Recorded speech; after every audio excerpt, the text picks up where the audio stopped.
இருக்கீங்களா?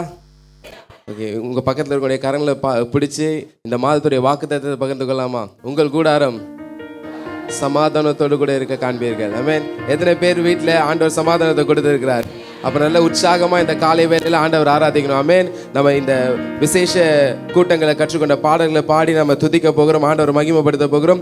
முதலாவதாக மண்ணான என்னை மனுஷனாய் மாற்றின மன்னன் நீங்க என்று சொல்லி பாடி ஆண்டவர் இந்த காலை வேளையில் உற்சாகமாக உயர்த்தலாம். வந்திருக்கிற எல்லாம் நல்லா கரங்களை தட்டி, ஆண்டவரே மண்ணான என்ன உயர்த்தின தேவன் நீங்க ராஜா. இந்த காலை வேளையில அப்பா உம்மை நான் மகிமைப்படுத்துகிறேன், உம்மை ஆராதிக்கிறேன் என்று சொல்லுவோம். மண்ணான என்ன மனுஷனாய் மாற்றின மன்னன் நீங்க, மாய்மாலமான மனுஷன மகனாக மாற்றினீங்க. மண்ணான என்ன மனுஷனாய் மாற்றின மன்னன் நீங்க, மாய்மாலமான மனுஷன மகனாக மாற்றினீங்க. என்னை அழகுபடுத்தும் தெய்வம் நீங்க தானப்பா, அன்போடு ஆராதிப்பேன். என்னை மகிமைப்படுத்தும் தெய்வம் நீங்க தானப்பா, மனசார சொல்லுங்க. என்னை அழகுபடுத்தும் தெய்வம், நல்ல கரங்களை தட்டி சொல்லுவோமா? ஆண்டவரே என்னை அழகுபடுத்துபவர் நீர் ஒருவர் தான், உம்மை நான் ஆராதிக்கிறேன் ராஜா. என்னை மகிமைப்படுத்துகிற தெய்வமே உம்மை நான் உயர்த்துகிறேன். சொல்லுங்க. ஒழுங்கினம் நிறைந்த ஒழுங்கினம் நிறைந்த என் வாழ்க்கைய ஒளிமயமாக மாற்றினீங்க. ஆண்டவரே இருளில் இருந்த என் வாழ்க்கைய ஒளியினால நிரப்பின தெய்வமே உம்மை நான் உயர்த்துகிறேன். மங்கி எறிந்த மனுஷன் என்ன மகுடமாக மாற்றினீங்க. ஆண்டவரே பிரகாசம் இல்லாத என்னையும் ஆண்டவரே பிரகாசிப்பிக்கிற தெய்வமே உம்மை உயர்த்துகிறேன் ராஜா. என்னை அழகுபடுத்தும் தெய்வம் நீங்க தானப்பா, அன்போடு ஆராதிப்பேன். என்னை மகிமைப்படுத்தும் தெய்வம் நீங்க தானப்பா, மனசார கரங்களை தட்டி சொல்லுவோமா? என்னை அழகுபடுத்தும் தெய்வம் நீங்க தானப்பா, அன்போடு ஆராதிப்பேன். என்னை மகிமைப்படுத்தும் தெய்வம் நீங்க தானப்பா, மனசார மகிமைப்படுத்துறேன். அலங்கோலம் நிறைந்த என் வாழ்க்கைய அலங்காரமாக மாற்றினீங்க. ஆண்டவரே ஒழுங்கற்ற என் வாழ்க்கைய ஆண்டவரே அலங்காரமாய் மாற்றின தெய்வமே உம்மை உயர்த்துகிறேன் ராஜா. இருந்த மனுஷன் என்ன பொன் சிறகாக மாற்றினீங்க. தெய்வமே அப்பா எளியவனை உயர்த்துகிற ஆண்டவர் நீர் ராஜா, உம்மை நான் மகிமைப்படுத்துகிறேன் என்று சொல்லுவோமா? என்னை அழகுபடுத்தும் தெய்வம் நீங்க தானப்பா, அன்போடு ஆராதிப்பேன். என்னை மகிமைப்படுத்தும் தெய்வம் நீங்க தானப்பா, மனசார நல்ல கரங்களை தட்டி சொல்லுவோமா? என்னை அழகுபடுத்தும் தெய்வம் நீங்க தானப்பா, அன்போடு ஆண்டவரே உம்மை உயர்த்துகிறேன். நீங்க தானப்பா, மனசார கரங்களை உயர்த்தி ஆராதனை செய்கிறேன். மனசார மகிமைப்படுத்துகிறேன், ஆராதனை செய்கிறேன். மனசார மகிமைப்படுத்துகிறேன். என்னை அழகுபடுத்தும் தெய்வம் நீங்க தானப்பா, அன்போடு என்னை மகிமைப்படுத்தும் தெய்வமே உம்மை நான் உயர்த்துகிறேன் ராஜா. மனசார இன்னும் ஒரு முறை கூட. என்னை அழகுபடுத்தும் தெய்வம் நீங்க தானப்பா, அன்போடு. Oh, we praise you Lord. என்னை மகிமைப்படுத்தும் தெய்வம் நீங்க தானப்பா, மனசார நல்ல உற்சாகமா கரங்களை தட்டி ஆண்டவரே எங்களை அலங்காரமாக மாற்றுகிற தெய்வமே, உம்மை நாங்கள் உயர்த்துகிறோம் ராஜா.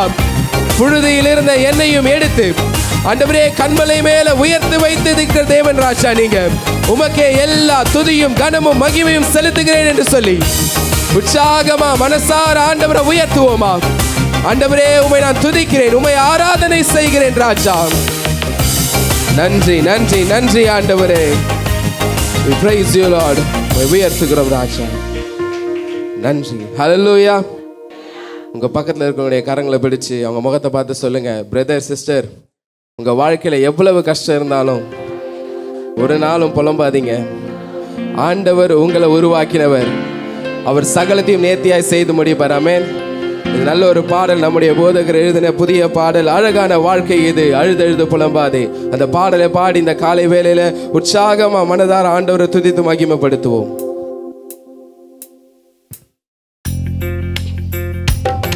நல்ல கரங்களை தட்டி பாடலாமா. ஆண்டவரே இந்த வாழ்க்கை நீர் கொடுத்த வரம் ராஜா. ஆண்டவரே உம்முடைய மகிமைகளை சொல்லி உயர்த்துகிறேன் என்று சொல்லி ஆண்டவரை பாடுவோம்.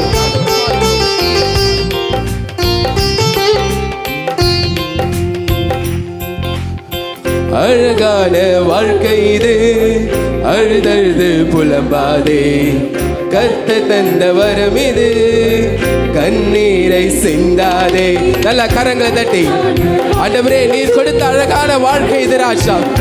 அப்பா நான் நீர் சொன்ன நீ செய்த நன்மைகளை எண்ணி பாடுகிறேன் என்று சொல்லுவோம். அற்பமான புல்லுக்கும் அற்பமான புல்லுக்கும் மலராடை உடுத்துபவர், அவர் பிள்ளை நீ என்றோ உன்னை கைவிடுவாரோ. ஆண்டவர் பார்த்து சொல்லுவா, ஆண்டவரே அற்பமான புல்லுக்கும் மலரினால உடைகளை கொடுக்கிறவர் நீர் ராஜா. எங்களை மறவாத தெய்வமே உம்மை உயர்த்துகிறோம்.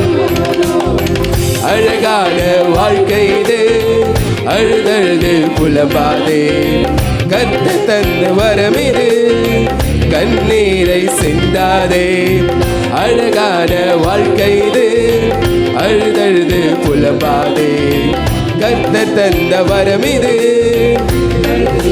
விதைக்காத பறவைக்கும் விதைக்காத பறவைக்கும் உணவூட்டும் தாயும் அவர், அவர் பிள்ளை நீ என்றோ போஷிக்க மறப்பாரோ. ஆண்டவரே விதைக்காத பறவைக்கும் ஆண்டவரே போஷிக்கிற தேவன் நீர் ராஜா. எங்களை ஒரு நாளும் போஷிக்காமல் இருந்ததே இல்லை ராஜா. உம்மை உயர்த்துகிறோம். அழகான வாழ்க்கை இது, அழுதழுது புலம்பாதே. கர்த்தர் தந்த வரம் இது, கண்ணீரை. அழகான வாழ்க்கை இது, அழுதழுது புலம்பாதே. கர்த்தர் தந்த வரம் இது, கண்ணீரை.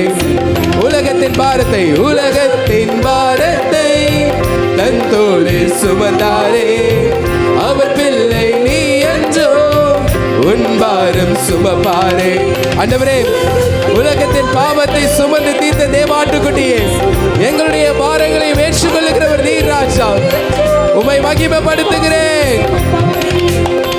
அழகான வாழ்க்கை இது, அழுதழுது புலம்பாதே. கர்த்தர் தந்த வரம் இது, கண்ணீரை சிந்தாதே. அழகான வாழ்க்கை இது, அழுதழுது புலம்பாதே. கர்த்தர் தந்த. Praise you Lord. Hallelujah. எத்தனை பேர் விசுவாசிக்கிறீங்க ஆண்டவர் கொடுத்த வாழ்க்கை அழகானது சொல்லி? இந்த காலை வேளை அப்படியே எழும்பி நின்று உங்க பக்கத்துல கரங்களை பிடிச்சு அவன் முகத்தை பார்த்து சந்தோஷமா இந்த பாடலை பாடலாமா? அழகான வாழ்க்கை இதுன்னு சொல்லி பாடும்பொழுது உங்க பக்கத்துல கரங்களை பிடிச்சு அவங்க முகத்தை பார்த்து சந்தோஷத்தை வெளிப்படுத்தி நம்ம பாட போகிறோம். எல்லாம் ரெடியா இருக்கீங்களா? எல்லாரும் சேர்ந்து பாடுவோம். அழகான வாழ்க்கை இது, அழுதழுது புலம்பாதே. கர்த்தர் தந்த வரம் இது, கண்ணீரை. பக்கத்தை கரங்களை பிடிச்சு அவங்க முகத்தை பார்த்து சொல்லுமா, பிரதர் இது அழகான வாழ்க்கை. சிஸ்டர் ஒரு நாளும் புலம்பாதீங்க, ஆண்டவர் நம்மோடு கூட இருக்கிறார். உலகத்தின் பாரத்தை உலகத்தின் பாரத்தை தன் தோளில் சுமந்தாரே, அவர் பிள்ளை நீ என்றோ உன் பாரம் சுமப்பாரே. உலகத்தின் பாரத்தை தன் தோளில் சுமந்தாரே அவர் பிள்ளை.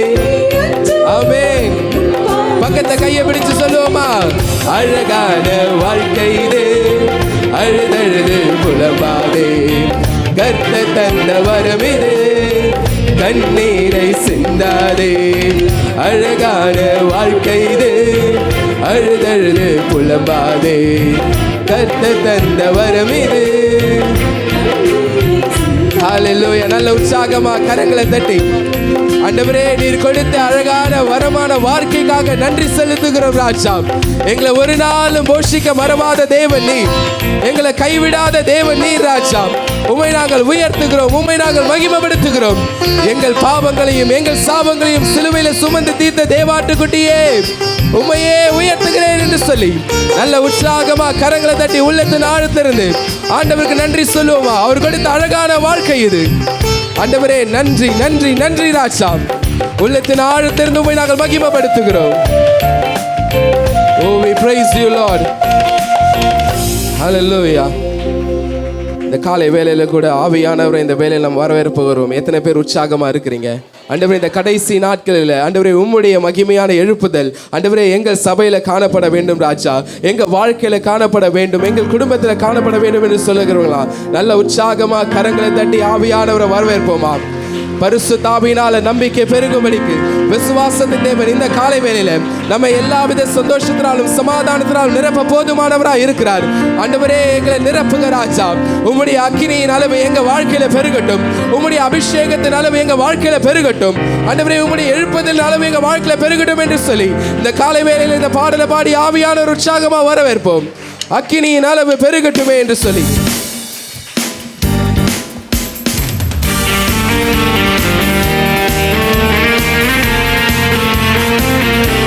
உற்சாகமா கரங்களை தட்டுவோம். அக்கினியின் அளவு பெருகட்டுமே, பெருகட்டுமே, என்னில் பெருகட்டுமே. அக்கினியின் அளவு பெருகட்டுமே, பெருகட்டுமே, என்னில் பெருகட்டுமே. அக்கினியின் அளவு பெருகட்டுமே, பெருகட்டுமே, என்னில் பெருகட்டுமே. அக்கினியின் அளவு பெருகட்டுமே, பெருகட்டுமே, என்னில் பெருகட்டுமே. எழுப்புதல் அக்கினியை ஊற்றுமையா, சபையை எழுப்புதலாய் மாற்றுமையா. எழுப்புதல் அக்கினியை ஊற்றுமையா, சபையை எழுப்புதலாய் மாற்றுமையா. அக்கினியின் அளவு பெருகட்டுமே, பெருகட்டுமே, என்னில் பெருகட்டுமே. அக்கினியின் அளவு பெருகட்டுமே. ஆமென் ராஜா. பரலோகம் பரலோகம் எதிர்பார்க்கும் ஆராதனை செய்ய அக்கினியை ஊற்றிடுமே. ஆண்டவரே, பரலோகம் எதிர்பார்க்கிற ஆராதனை எங்கள் வாழ்க்கையில காணப்பட வேண்டும். ஆமென். எங்கள் பலிபீடங்களும் ஆராதனைகளும் நெருப்பாய் மாறட்டுமே. அப்பா, எங்க பலிபீடத்தின் மீது உம்முடைய அக்கினியை ஊற்றுவீராக. கரங்களை தட்டி அக்கினியின் அளவு பெருகட்டுமே, பெருகட்டுமே, என்னில் பெருகட்டுமே. அக்கினியின் அளவு பெருகட்டுமே, பெருகட்டுமே, என்னில் பெருகட்டுமே. பூமியின் மேல் உம் அக்கினியை பொழிந்திட வந்தவரே. ஆண்டவரே, பூமியின் மீது உம்முடைய அக்கினியை போட வந்தேன் என்று சொன்னீங்க ராஜா. உம்மை நாங்கள் உயர்த்துகிறோம். அது இப்போதே எங்கள் மத்தியிலே அஞ்சி எரியட்டுமே. கரங்களை தட்டி சொல்லுங்க. அப்பா, எங்கள் உள்ளத்துல உங்க அக்கினி எரிய வேண்டும். அக்கினியின் அளவு, அக்கினியின் அளவு பெருகட்டுமே, பெருகட்டுமே, பெருகட்டுமே. ஆமென் ராஜா. சொல்லுங்க, அக்கினியின் அளவு, அக்கினியின் அளவு.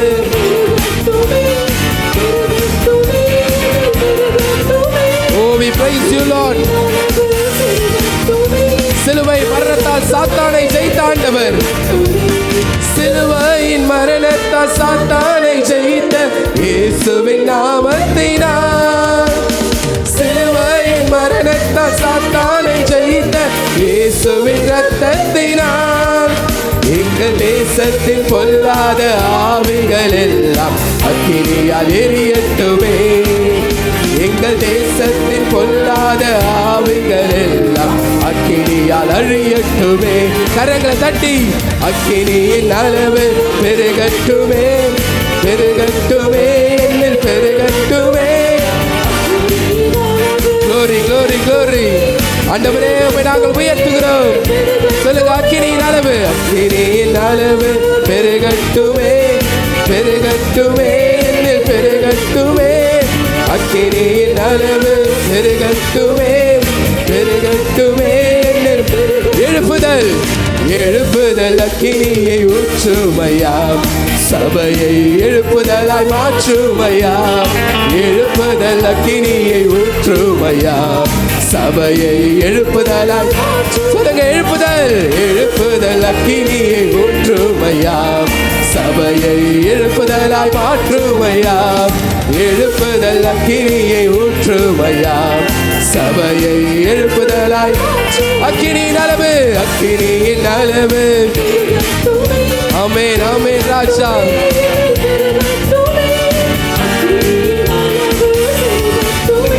Glory, glory Lord. இன்னும் ஒரு முறை கூட அக்கினியின் அளவு பெருகட்டுமே, பெருகட்டுமே, என்னில் பெருகட்டுமே. அக்கினியின் அளவு பெருகட்டுமே. கடைசியாக சொல்லுமா, அக்கினியின் அளவு பெருகட்டுமே, பெருகட்டுமே, என்னில் பெருகட்டுமே.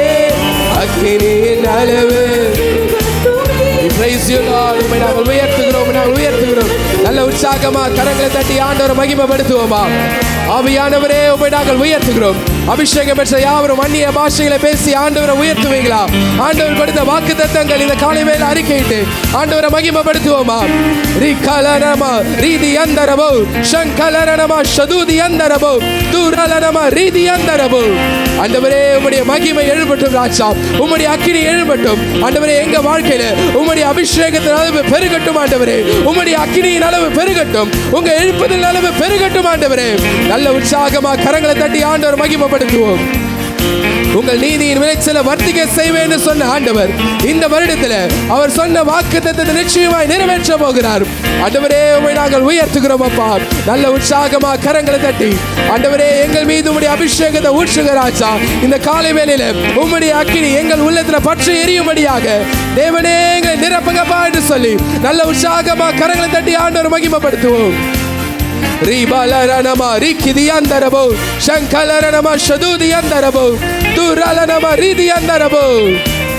ஹல்லேலூயா, ஹல்லேலூயா. வறண்ட நிலங்கள் மீது ஆறுகளை ஊற பண்ணுவேன்னு சொன்ன தேவன் ஆண்டவரே உலர்ந்த எலும்புகள் இந்த காலை வேளையில அப்பா உயிர் பிழைத்து செய்வீராக ராஜா. நல்ல உற்சாகமா கரங்களை தட்டி ஆண்டவரை மகிமைப்படுத்துவோம். பரிசுத்த ஆவியினால நமக்கு நம்பிக்கை உண்டாகும்படி இந்த காலை வேளையில ஆண்டவர் நம்மளை நிரப்பிக் கொண்டிருக்கிறார். நல்ல உற்சாகமா கரங்களை தட்டி ஒரு 3 முறை இயேசுவேன்னு கூப்பிட்டு மகிமைப்படுத்துவோமா? இயேசுவே,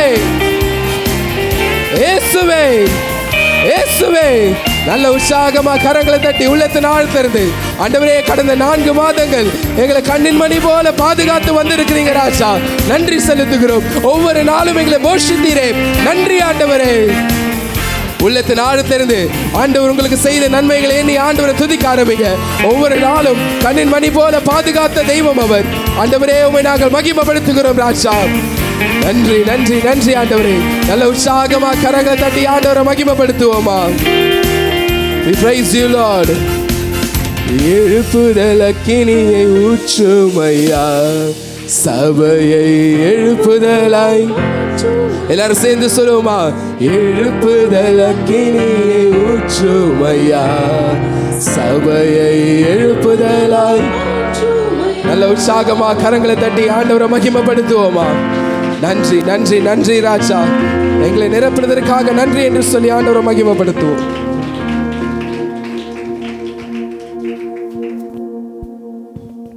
இருக்கிற யாவரும் உங்கள் அருகில் இருக்கிற அவரோட கரங்களை பிடித்துக்கொண்டு சொல்லப்படுகிற விண்ணப்பங்களுக்காக நாம் பாரத்தோடு ஜெபிக்கலாம்.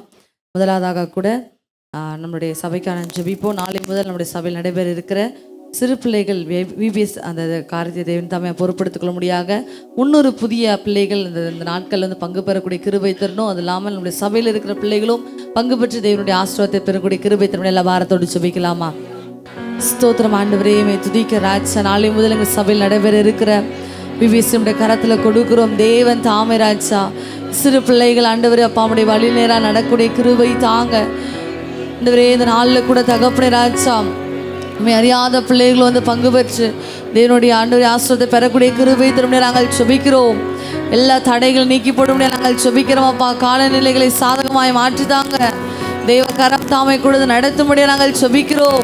மை ஸ்தோத்தரிக்கிறோம் அப்பா, மை துதிக்கிற தகப்பனே, மை ஸ்தோத்தரிக்கிறாச்சு. அடுத்ததாக கூட கடுமையான வெயில், கோடை வெயிலினால் விசுவாசிகள் வியாதி பலவீனத்தினால் பாதிக்காதபடிக்கு தெய்வீக ஒரு பாதுகாப்பை கொடுக்க முடியல. வாரத்தோடு ஜெபிப்போமா?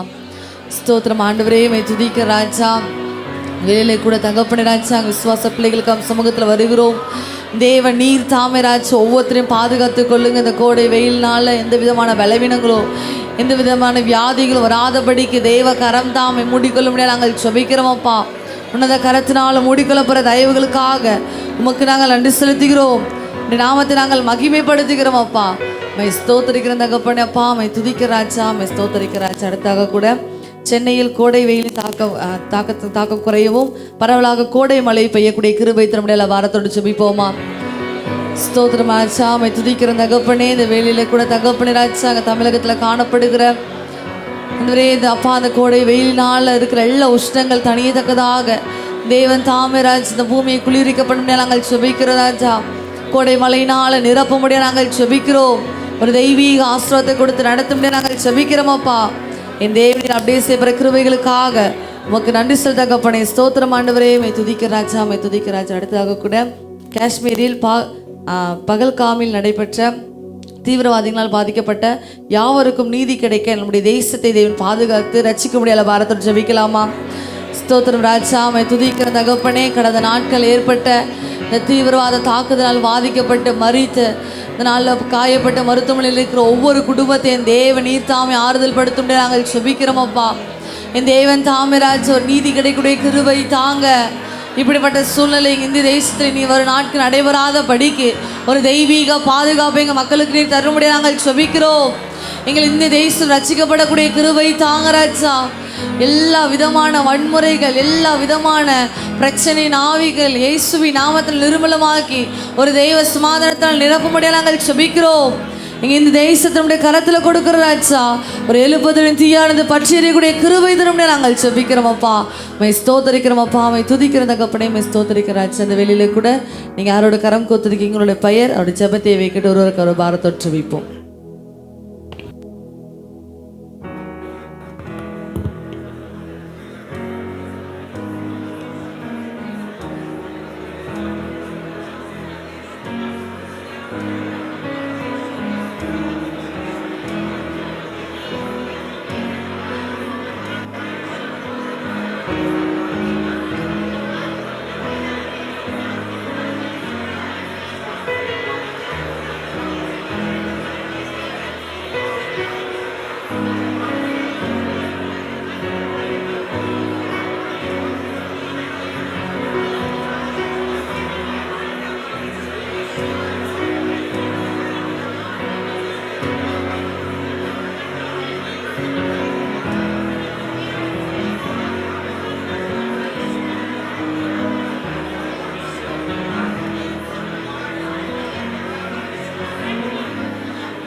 ஹல்லேலூயா, ஹல்லேலூயா. கர்த்தர் நம்முடைய எல்லா ஜெபங்களையும் கேட்டிருக்கிறார். கரங்களை தட்டி எல்லாரும் ஆண்டவரை ஸ்தோத்திரம் பண்ணுவோம். கர்த்தர் நல்லவர். ஆண்டவருடைய கிருபையினாலே இந்த 4வது மாதத்தின் கடைசி வாரம் வரை கர்த்தர் நம்மை கொண்டு வந்திருக்கிறார். ஹல்லேலூயா. பக்கத்தில் இருக்கிறவங்க கரங்களை பிடித்து கர்த்தர் ஆச்சரியமாய் நம்மை நடத்தி இருக்கிறார். எத்தனை பேர் ஆண்டவரை துதிக்க மகிமைப்படுத்த விரும்புகிறீர்கள்? கைகளை தட்டி எல்லாரும் சொல்லுவோம். வெளியே இருக்கிற எல்லாரும் எழும்பி நில்லுங்க. வெளியே இருக்கிற எல்லாரும் எழும்பி நின்று கைகளை தட்டி, என்னை பலப்படுத்துகிற கிறிஸ்துவினால் எல்லாவற்றையும் செய்ய எனக்கு பலன் உண்டு. ஹல்லேலூயா. அபிஷேகம் பெற்ற எல்லாரும் கொஞ்ச நேரம் நல்ல ஆவியில நிரம்பி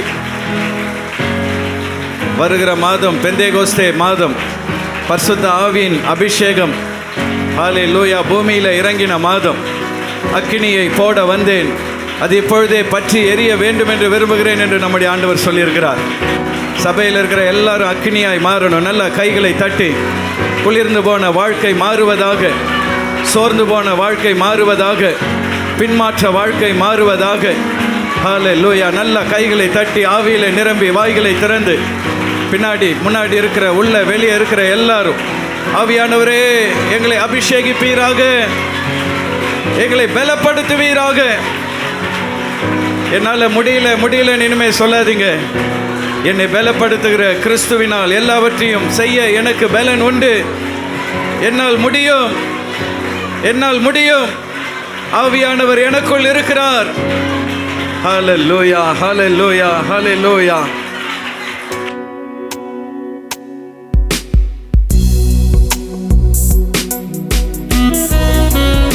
எல்லா 2 கரங்களை உயர்த்தி நீங்க கடந்து வந்த பாதைகளை நினைத்து பார்த்து இந்த வேலையில ஆண்டவரை உயர்த்துவோமா? ஆண்டவரே, ஒன்றுமே இல்லாத சூழ்நிலையில் எங்களை அப்பா உண்மையாய் நடத்தி வந்த தெய்வம் நீர். இந்த காலை வேலையில உயர்த்துகிறோம் என்று சொல்லுவோம். நினைத்து பார்க்கிறேன் கடந்து வந்த பாதைகளை, தியானிக்கிறேன் உம் தயவை. திரும்பி பார்க்கிறேன் துவங்கின காலங்களை, புரிந்து கொள்கிறேன் உம் அன்பை. துவங்கினேன் ஒன்றுமில்லாமல், திருப்தியாய் என்னை நிறைத்தீர். கரங்களை உயர்த்தி, துவங்கினேன் ஒன்றுமில்லாமல், திருப்தியாய் என்னை நிறைத்தீர். நீர் உண்மையுள்ளவர், நன்மை செய்பவர், கடைசி வரை கைவிடாமல் நடத்தி செல்பவர். கரங்களை உயர்த்தி, நீர் உண்மையுள்ளவர், நன்மை செய்பவர், கடைசி வரை கைவிடாமல் நடத்தி செல்பவர். தரிசனம் ஒன்றுதான் என்று சொந்தமே,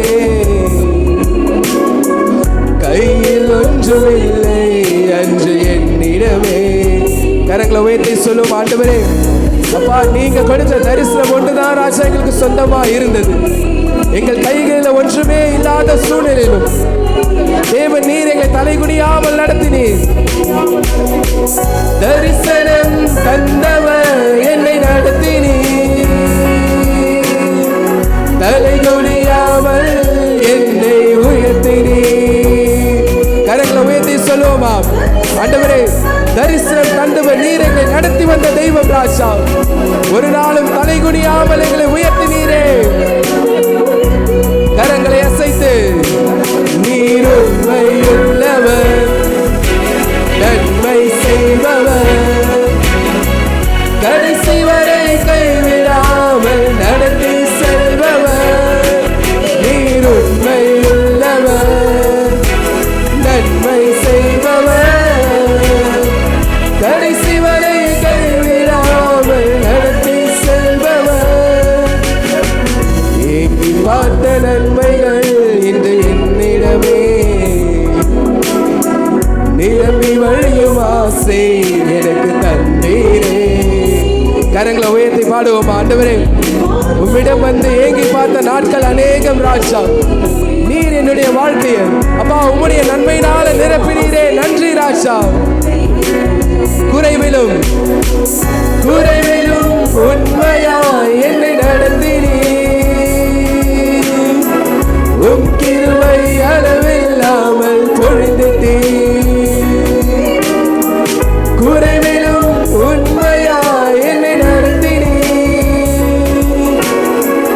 உம் கிருபை அளவில்லாமல். கரங்களை உயர்த்தி சொல்லுமா? நீர் உண்மையுள்ளவர், நன்மை செய்தவர், கடைசி வரை கைவிடாமல் நடத்தி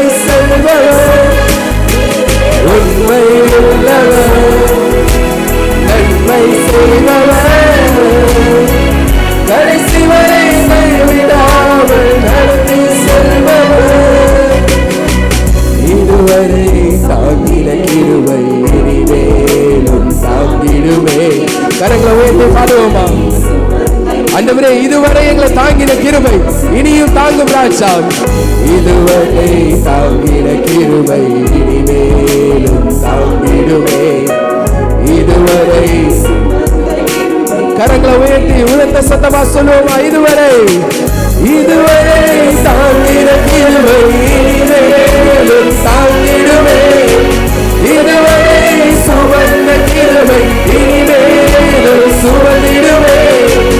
இதுவரை தாங்கின கிருபை ஆண்டவரே உங்க கிருபையால் ராஜா எங்களை தாங்கி நடத்தினது. கரங்களை உயர்த்தி இதுவரை தாங்கின கிருபை இனிமேலும் தாங்கிடுமே. இதுவரை சுமந்த கிருபை. இன்னும் ஒருமுறை சொல்லுவோமா? இதுவரை தாங்கின கிருபை இனிமேலும் தாங்கிடுமே. இதுவரை சுமந்த கிருபை சுமந்திடமே. நீர் உண்மையுள்ளவர். நல்ல உற்சாகமா கரங்களை தட்டி ஆண்டவரே உம்மை நாங்கள் உயர்த்துகிறோம் அப்பா. நன்றி நன்றி நன்றி ஆண்டவரே. உமக்கு எல்லா துதியும் கனமும் புகழ்ச்சியும் நாங்கள் செலுத்துகிறோம் என்று சொல்லி உற்சாகமா ஆண்டவரை மகிமைப்படுத்துவோம்.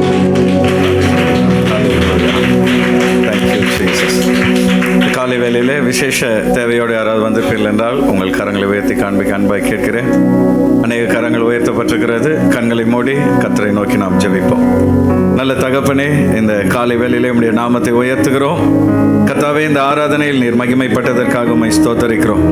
இப்பொழுதும் பல தேவைகளோடு உம்முடைய சமூகத்திலே கரங்களை உயர்த்தின சகோதர சகோதரிகளை உம்முடைய கரத்தில் ஒப்பு கொடுக்கிறோம். கர்த்தாவே, மனிதன் முகத்தை பார்க்கிறான், கர்த்தரோ இருதயத்தை பார்க்கிறார் என்ற வார்த்தையின்படி உம்முடைய பிள்ளைகளுடைய உள்ளத்தின் ஆழத்தின் தேவைகளை நீர் அறிந்திருக்கிறீர். கர்த்தர், இந்த மாதத்தின் இந்த நிறைவிலே எல்லா தேவைகளையும் நீர் பூர்த்தி செய்யும்படியாய் ஜெபிக்கிறோம். குறைகளை நிறைவாக்குகிற ஆண்டவர் தொடர்ந்து உம்முடைய பிள்ளைகளை கரம் பிடித்து நடத்துவீராக. இந்த நாளில் கூட உம்முடைய வார்த்தைகளை நாங்கள் தியானிக்கும் பொழுது ஆவியானவர் எங்களோடு கூட இடைபடுவீராக. மீதமுள்ள வேலைகளை பொறுப்பெடுப்பீராக. இயேசுவின் நாமத்தினால் ஜெபிக்கிறோம் எங்கள் நல்ல பிதாவே. ஆமென் ஆமென். நாம் யாவரும் அப்படியே உட்காருவோம். இந்த நாளில் ஆராதனைக்கு வந்திருக்கிறவங்க யாவரையும் ஆண்டவரும் இரட்சகருமாகிய இயேசுவின் நாமத்தினால் வாழ்த்தி வரவேற்கிறேன். வந்திருக்க எல்லாரும் உற்சாகமாக ஒரு அல்லேலூயா சொல்லலாமா? கர்த்தர் நல்லவர். இந்த மாதத்தின் நிறைவு வாரத்தில் நாம் வந்திருக்கிறோம். கோடை காலத்துக்குள்ளே ஏற்கனவே பிரவேசித்துட்டோம். இன்றைக்கி நேற்றும் இன்றைக்கும் கடுமையான வெயில் இருக்கும் என்று ஏற்கனவே அறிவித்திருக்கிறார்கள். காலையிலே நமக்கு கொஞ்சம் சூடாக தான் இருக்கிறது. தொடர்ந்து நம்ம ஜெபிப்போம். ஆண்டவர் தமிழ்நாடு முழுவதும் மழை கொடுத்து கொண்டிருக்கிறார். நம்ம தான் ஜெபம் பண்ணோம் மழை பெய்யணுன்ட்டு. ஆனால் சென்னையில் மழை பெய்யல. அதனால் இன்றைக்கு ஜெபித்திருக்கிறோம். கர்த்தர் சென்னையிலும் குளிர்ச்சியான சீதோஷணத்தை கொடுக்க வேண்டும். நாளைக்கு நமக்கு விபிஎஸ் துவங்குகிறது, சிறு பிள்ளைகளுக்கான சம்மர் கேம்ப். ஆகவே ஆண்டவர் நல்ல சீதோஷணத்தை கொடுக்க ஜெபித்துக் கொள்ளுங்கள். கர்த்தர் நல்லவர். இந்த மாதம் நமக்கு குடும்ப ஆசீர்வாத மாதம். ஆனால் குடும்பத்தை குறித்து செய்திகள் கொடுக்க முடியவில்லை. நமக்கு இது ஃபெஸ்டிவல் சீசனாக இருந்ததுனால ஆண்டவருடைய சிலுவை பாடுகள், கர்த்தருடைய அதாவது எருசலேமில் அவர் வந்த பவனி, ஆண்டவருடைய உயிர்த்தெழுதல், இதை குறித்து இந்த மாதம் அதிகமாக தியானித்தோம். ஆகவே இந்த கடைசி வாரத்திலே ஒரு குடும்பத்தை குறித்து செய்தி கொடுக்க வேண்டும் என்று தேவ சமூகத்தில் நான் ஜெபித்து கொண்டிருந்தேன். ஆண்டவரே, பைபிளில் பெஸ்ட் கப்பிள் யார் அப்படின்னு நான் யோசித்து கொண்டிருந்த பொழுது 2-3 கப்பிள் மனசில் வந்தாங்க. முதல்ல பார்த்தீங்கன்னா பைபிளில் த பெஸ்ட் கப்பிள் அப்படின்னா ஈசாக்கு ரெபேக்காள். அவர்களுடைய வாழ்க்கை நமக்கு ஒரு நல்ல முன்மாதிரி, சில குறைகள் இருந்தாலும். இரண்டாவது யாருன்னு பார்த்தீங்கன்னா ரூத் போவாஸ். அவர்களுடைய வாழ்க்கையை நமக்கு ஒரு நல்ல முன் உதாரணம். அடுத்து புதிய ஏற்பாட்டுக்கு வந்தீங்கன்னா ஆக்கில்லா, பிரிஸ்கில்லா. இப்படி பல மாடல் கப்பிள்ஸ் பைபிளில் இருக்கிறாங்க. மாடல் கப்பிள்ஸ்னால் குறையே இல்லாதவங்க கிடையாது, அவர்கள் வாழ்க்கையிலும் குறைவு உண்டு. ஆனால் இந்த நாளிலே இந்த 3 பேரில் ஒருவரை குறித்து பிரசங்கிக்க வேண்டும் என்று நான் யோசித்து ஜெபித்த பொழுது கர்த்தர் ரூத் போவாஸை குறித்து பிரசங்கிக்கும்படி என் உள்ளத்திலே ஒரு வாஞ்சையை வைத்தார். ஆகவே இந்த காலை வேளையிலே கர்த்தருடைய செய்திக்கு நாம் செல்வதற்கு முன்பாக உங்கள் அருகில் இருக்கிறவர்கள் கரங்களை பிடித்து இந்த மாத வாக்கு தத்தத்தை அவர்களோடு கூட நாம் பகிர்ந்து கொள்வோம். இந்த மாத வாக்கு தத்தம், உங்கள் கூடாரம் சமாதானத்தோடு இருப்பதை நீங்கள் காண்பீர்கள். எத்தனை பேர் இந்த வாக்கு தத்தத்தை விசுவாசிக்கிறீங்க? கொஞ்சம் பேர் சமாதானம் இல்லாமல் கை உயர்த்துற மாதிரி இருக்குது. நல்ல சந்தோஷமாக ஒரு அல்லேலூயா சொல்லலாமா? கர்த்தர் எல்லா கூடாரங்களிலும் சமாதானத்தை தருவார். அல்லேலூயா. ஒரு நாள் மோவாப் தேசத்திலே பிரம்மாண்டமான ஒரு விழா நடைபெற்று கொண்டிருந்தது. அவளுடைய தெய்வமாகிய மோலேகு என்கிற அந்த தெய்வத்திற்கு அவர்கள் திருவிழா நடத்தி கொண்டிருந்தார்கள்.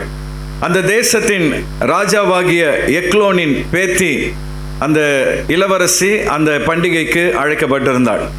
அவள் தன்னுடைய தோழிகளோடு கூட அந்த பண்டிகைக்கு போன பொழுது விமர்சையாக அந்த திருவிழா நடைபெற்று கொண்டிருந்தது.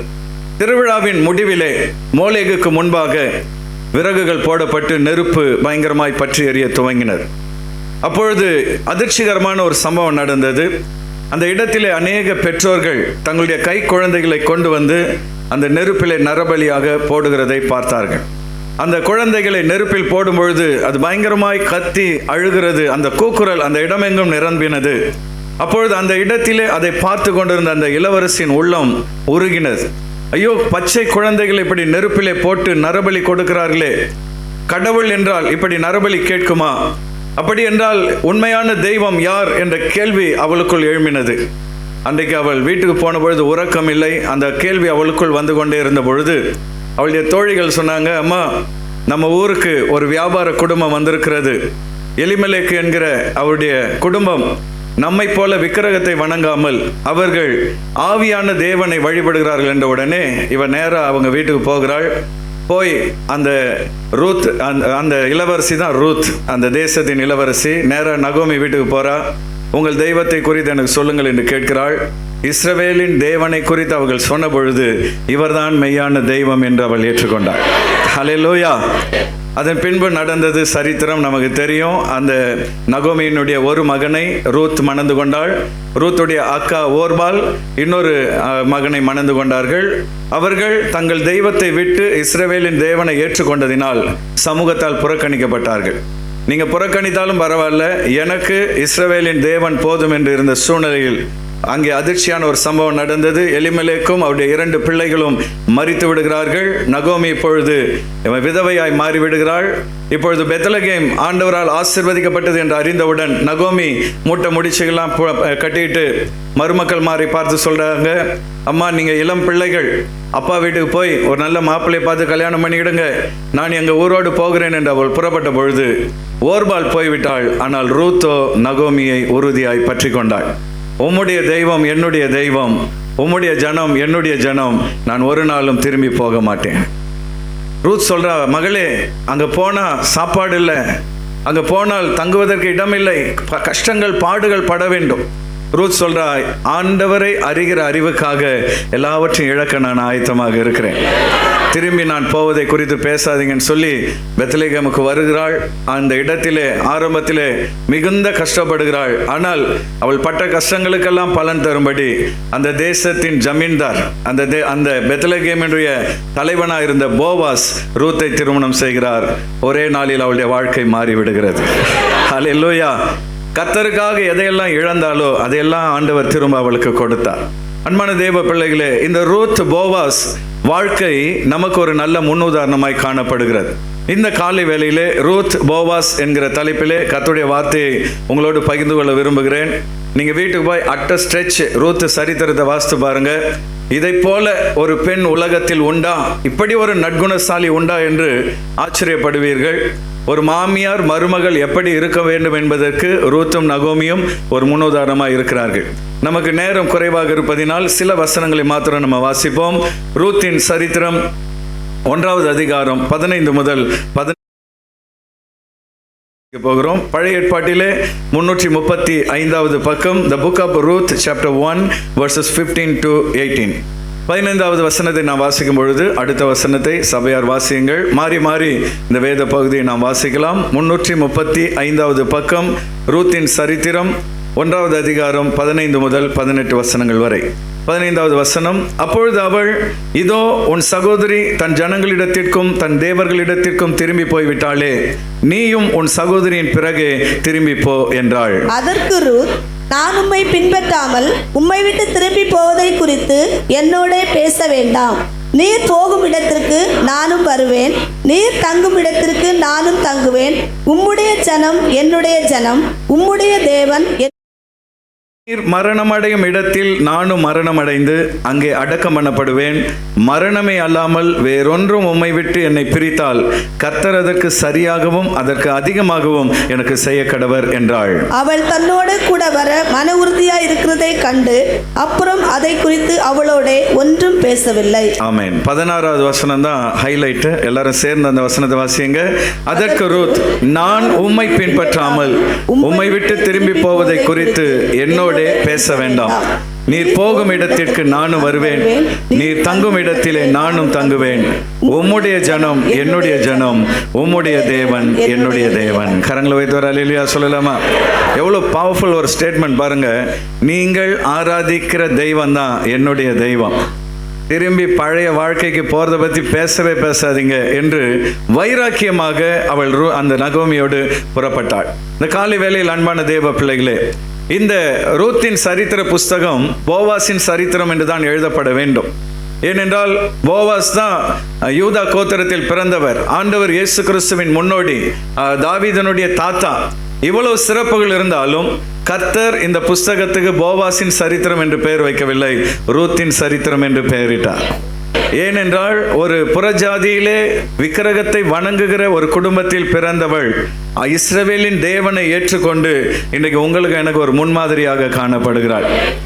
அன்பான தேவ பிள்ளைகளே, இந்த ரூத்தின் சரித்திரத்திலே 2 கேரக்டர் ரொம்ப முக்கியம். நிறைய கேரக்டர்ஸ் அதில் வராங்க. அதில் முதலாவது 2 பேர் மாத்திரம் நம்ம இன்னைக்கு பார்க்க போகிறோம். பின்வருகிற இந்த 2 நபர்களின் திருஷ்டாந்தங்களை நாம் அறிந்து கொள்ளும் பொழுது நாமும் தேவனுடைய ஆசீர்வாதத்தை பெற்றுக்கொள்ள முடியும். முதலாவது பார்த்தீங்கன்னா ரூத். இவள் விசுவாசிகளுக்கு அடையாளமாக இருக்கிறாள். Ruth, a symbol of believers. நமக்கு அவள் அடையாளமாய் காணப்படுகிறாள். அவளிடத்தில் ஒரு 3 சிறப்பு பண்புகளை நம்ம பார்க்க முடியும். வேகமாக நம்ம பார்க்கலாம். இது ஒரு பெரிய செய்தி, ஆனால் சுருக்கமாக உங்களுக்கு வேகமாக நான் சொல்லி கொண்டு போகிறேன். முதலாவதாக இந்த ரூத்திடம் நாம் கற்றுக்கொள்கிற பாடம் என்னன்னு பார்த்தீங்கன்னா, விட வேண்டியதை தைரியமாய் விட்டாள். கைகளை வைத்து வர அல்லேலூயா சொல்லலாமா? ஆண்டவரை நீ பின்பற்ற விரும்பினால் விட வேண்டியதை தைரியமாக விடணும். துணிவு உனக்குள்ளே காணப்பட வேண்டும். அன்பான தேவ பிள்ளைகளே, கிறிஸ்தவர்கள் பயந்தாங்கொள்ளிகள் அல்ல, கோழைகள் அல்ல. நீங்கள் நானும் துணிவு மிக்கவர்கள். ஹல்லேலூயா. இந்த ரூத் 2வது அதிகாரம் 11வது வசனத்தை எல்லோரும் சேர்ந்து வாசிங்க பார்க்கலாம். அதற்கு போவாஸ் பிரதித்திரமாக, உன் புருஷன் மரணமடைந்த பின்பு, மகளே ரூத், உன் புருஷன் மரணமடைந்த பின்பு நீ உன் மாமியாருக்காக செய்ததும், நீ உன் மாமியார் நகோமிக்கு என்ன செய்தாய் என்பதை நான் கேள்விப்பட்டேன். ஹல்லேலூயா. ஊர் ஜனங்களே அவளை புகழ்கிறார்கள். இந்த பெண் ஒரு யூத பெண் கிடையாது, அவள் ஒரு அந்நிய பெண். ஆனால் அவள் தன்னுடைய மாமியாரை பற்றி கொண்டு அவளுக்காக கூடவே இருந்து சேவை செய்கிறாள் என்று அந்த ஊரே அவளை புகழ்ந்து பேசுகிறது. ஆகவே போவாஸ் சொல்றாரு, நீ உன் மாமியாருக்காக செய்ததும், நீ உன் தகப்பனையும் உன் தாயையும் உன் ஜன்ம தேசத்தையும் விட்டு, நீ பிறந்த தேசத்தையும் விட்டு, முன்னே நீ அறியாத ஜனத்திடத்தில் வந்ததும், நீ முன்ன பின்ன பார்க்காத நீ அறியாத ஜனங்களிடத்தில் வந்ததும் எல்லாம் எனக்கு விவரமாய் தெரிவிக்கப்பட்டது. கைகளை வைத்து ஒரு அல்லேலூயா சொல்லலாமா? போவாஸ் அந்த ஊர் தலைவர். இன்னொரு வகையில் சொல்ல போனா யூதா கோத்திரத்துக்கு அவர் தலைவர். அவருக்கு தகவல் வருது, வெளிநாட்டில இருந்து ஒரு பொண்ணு நம்ம ஊருக்கு வந்திருக்கிறா.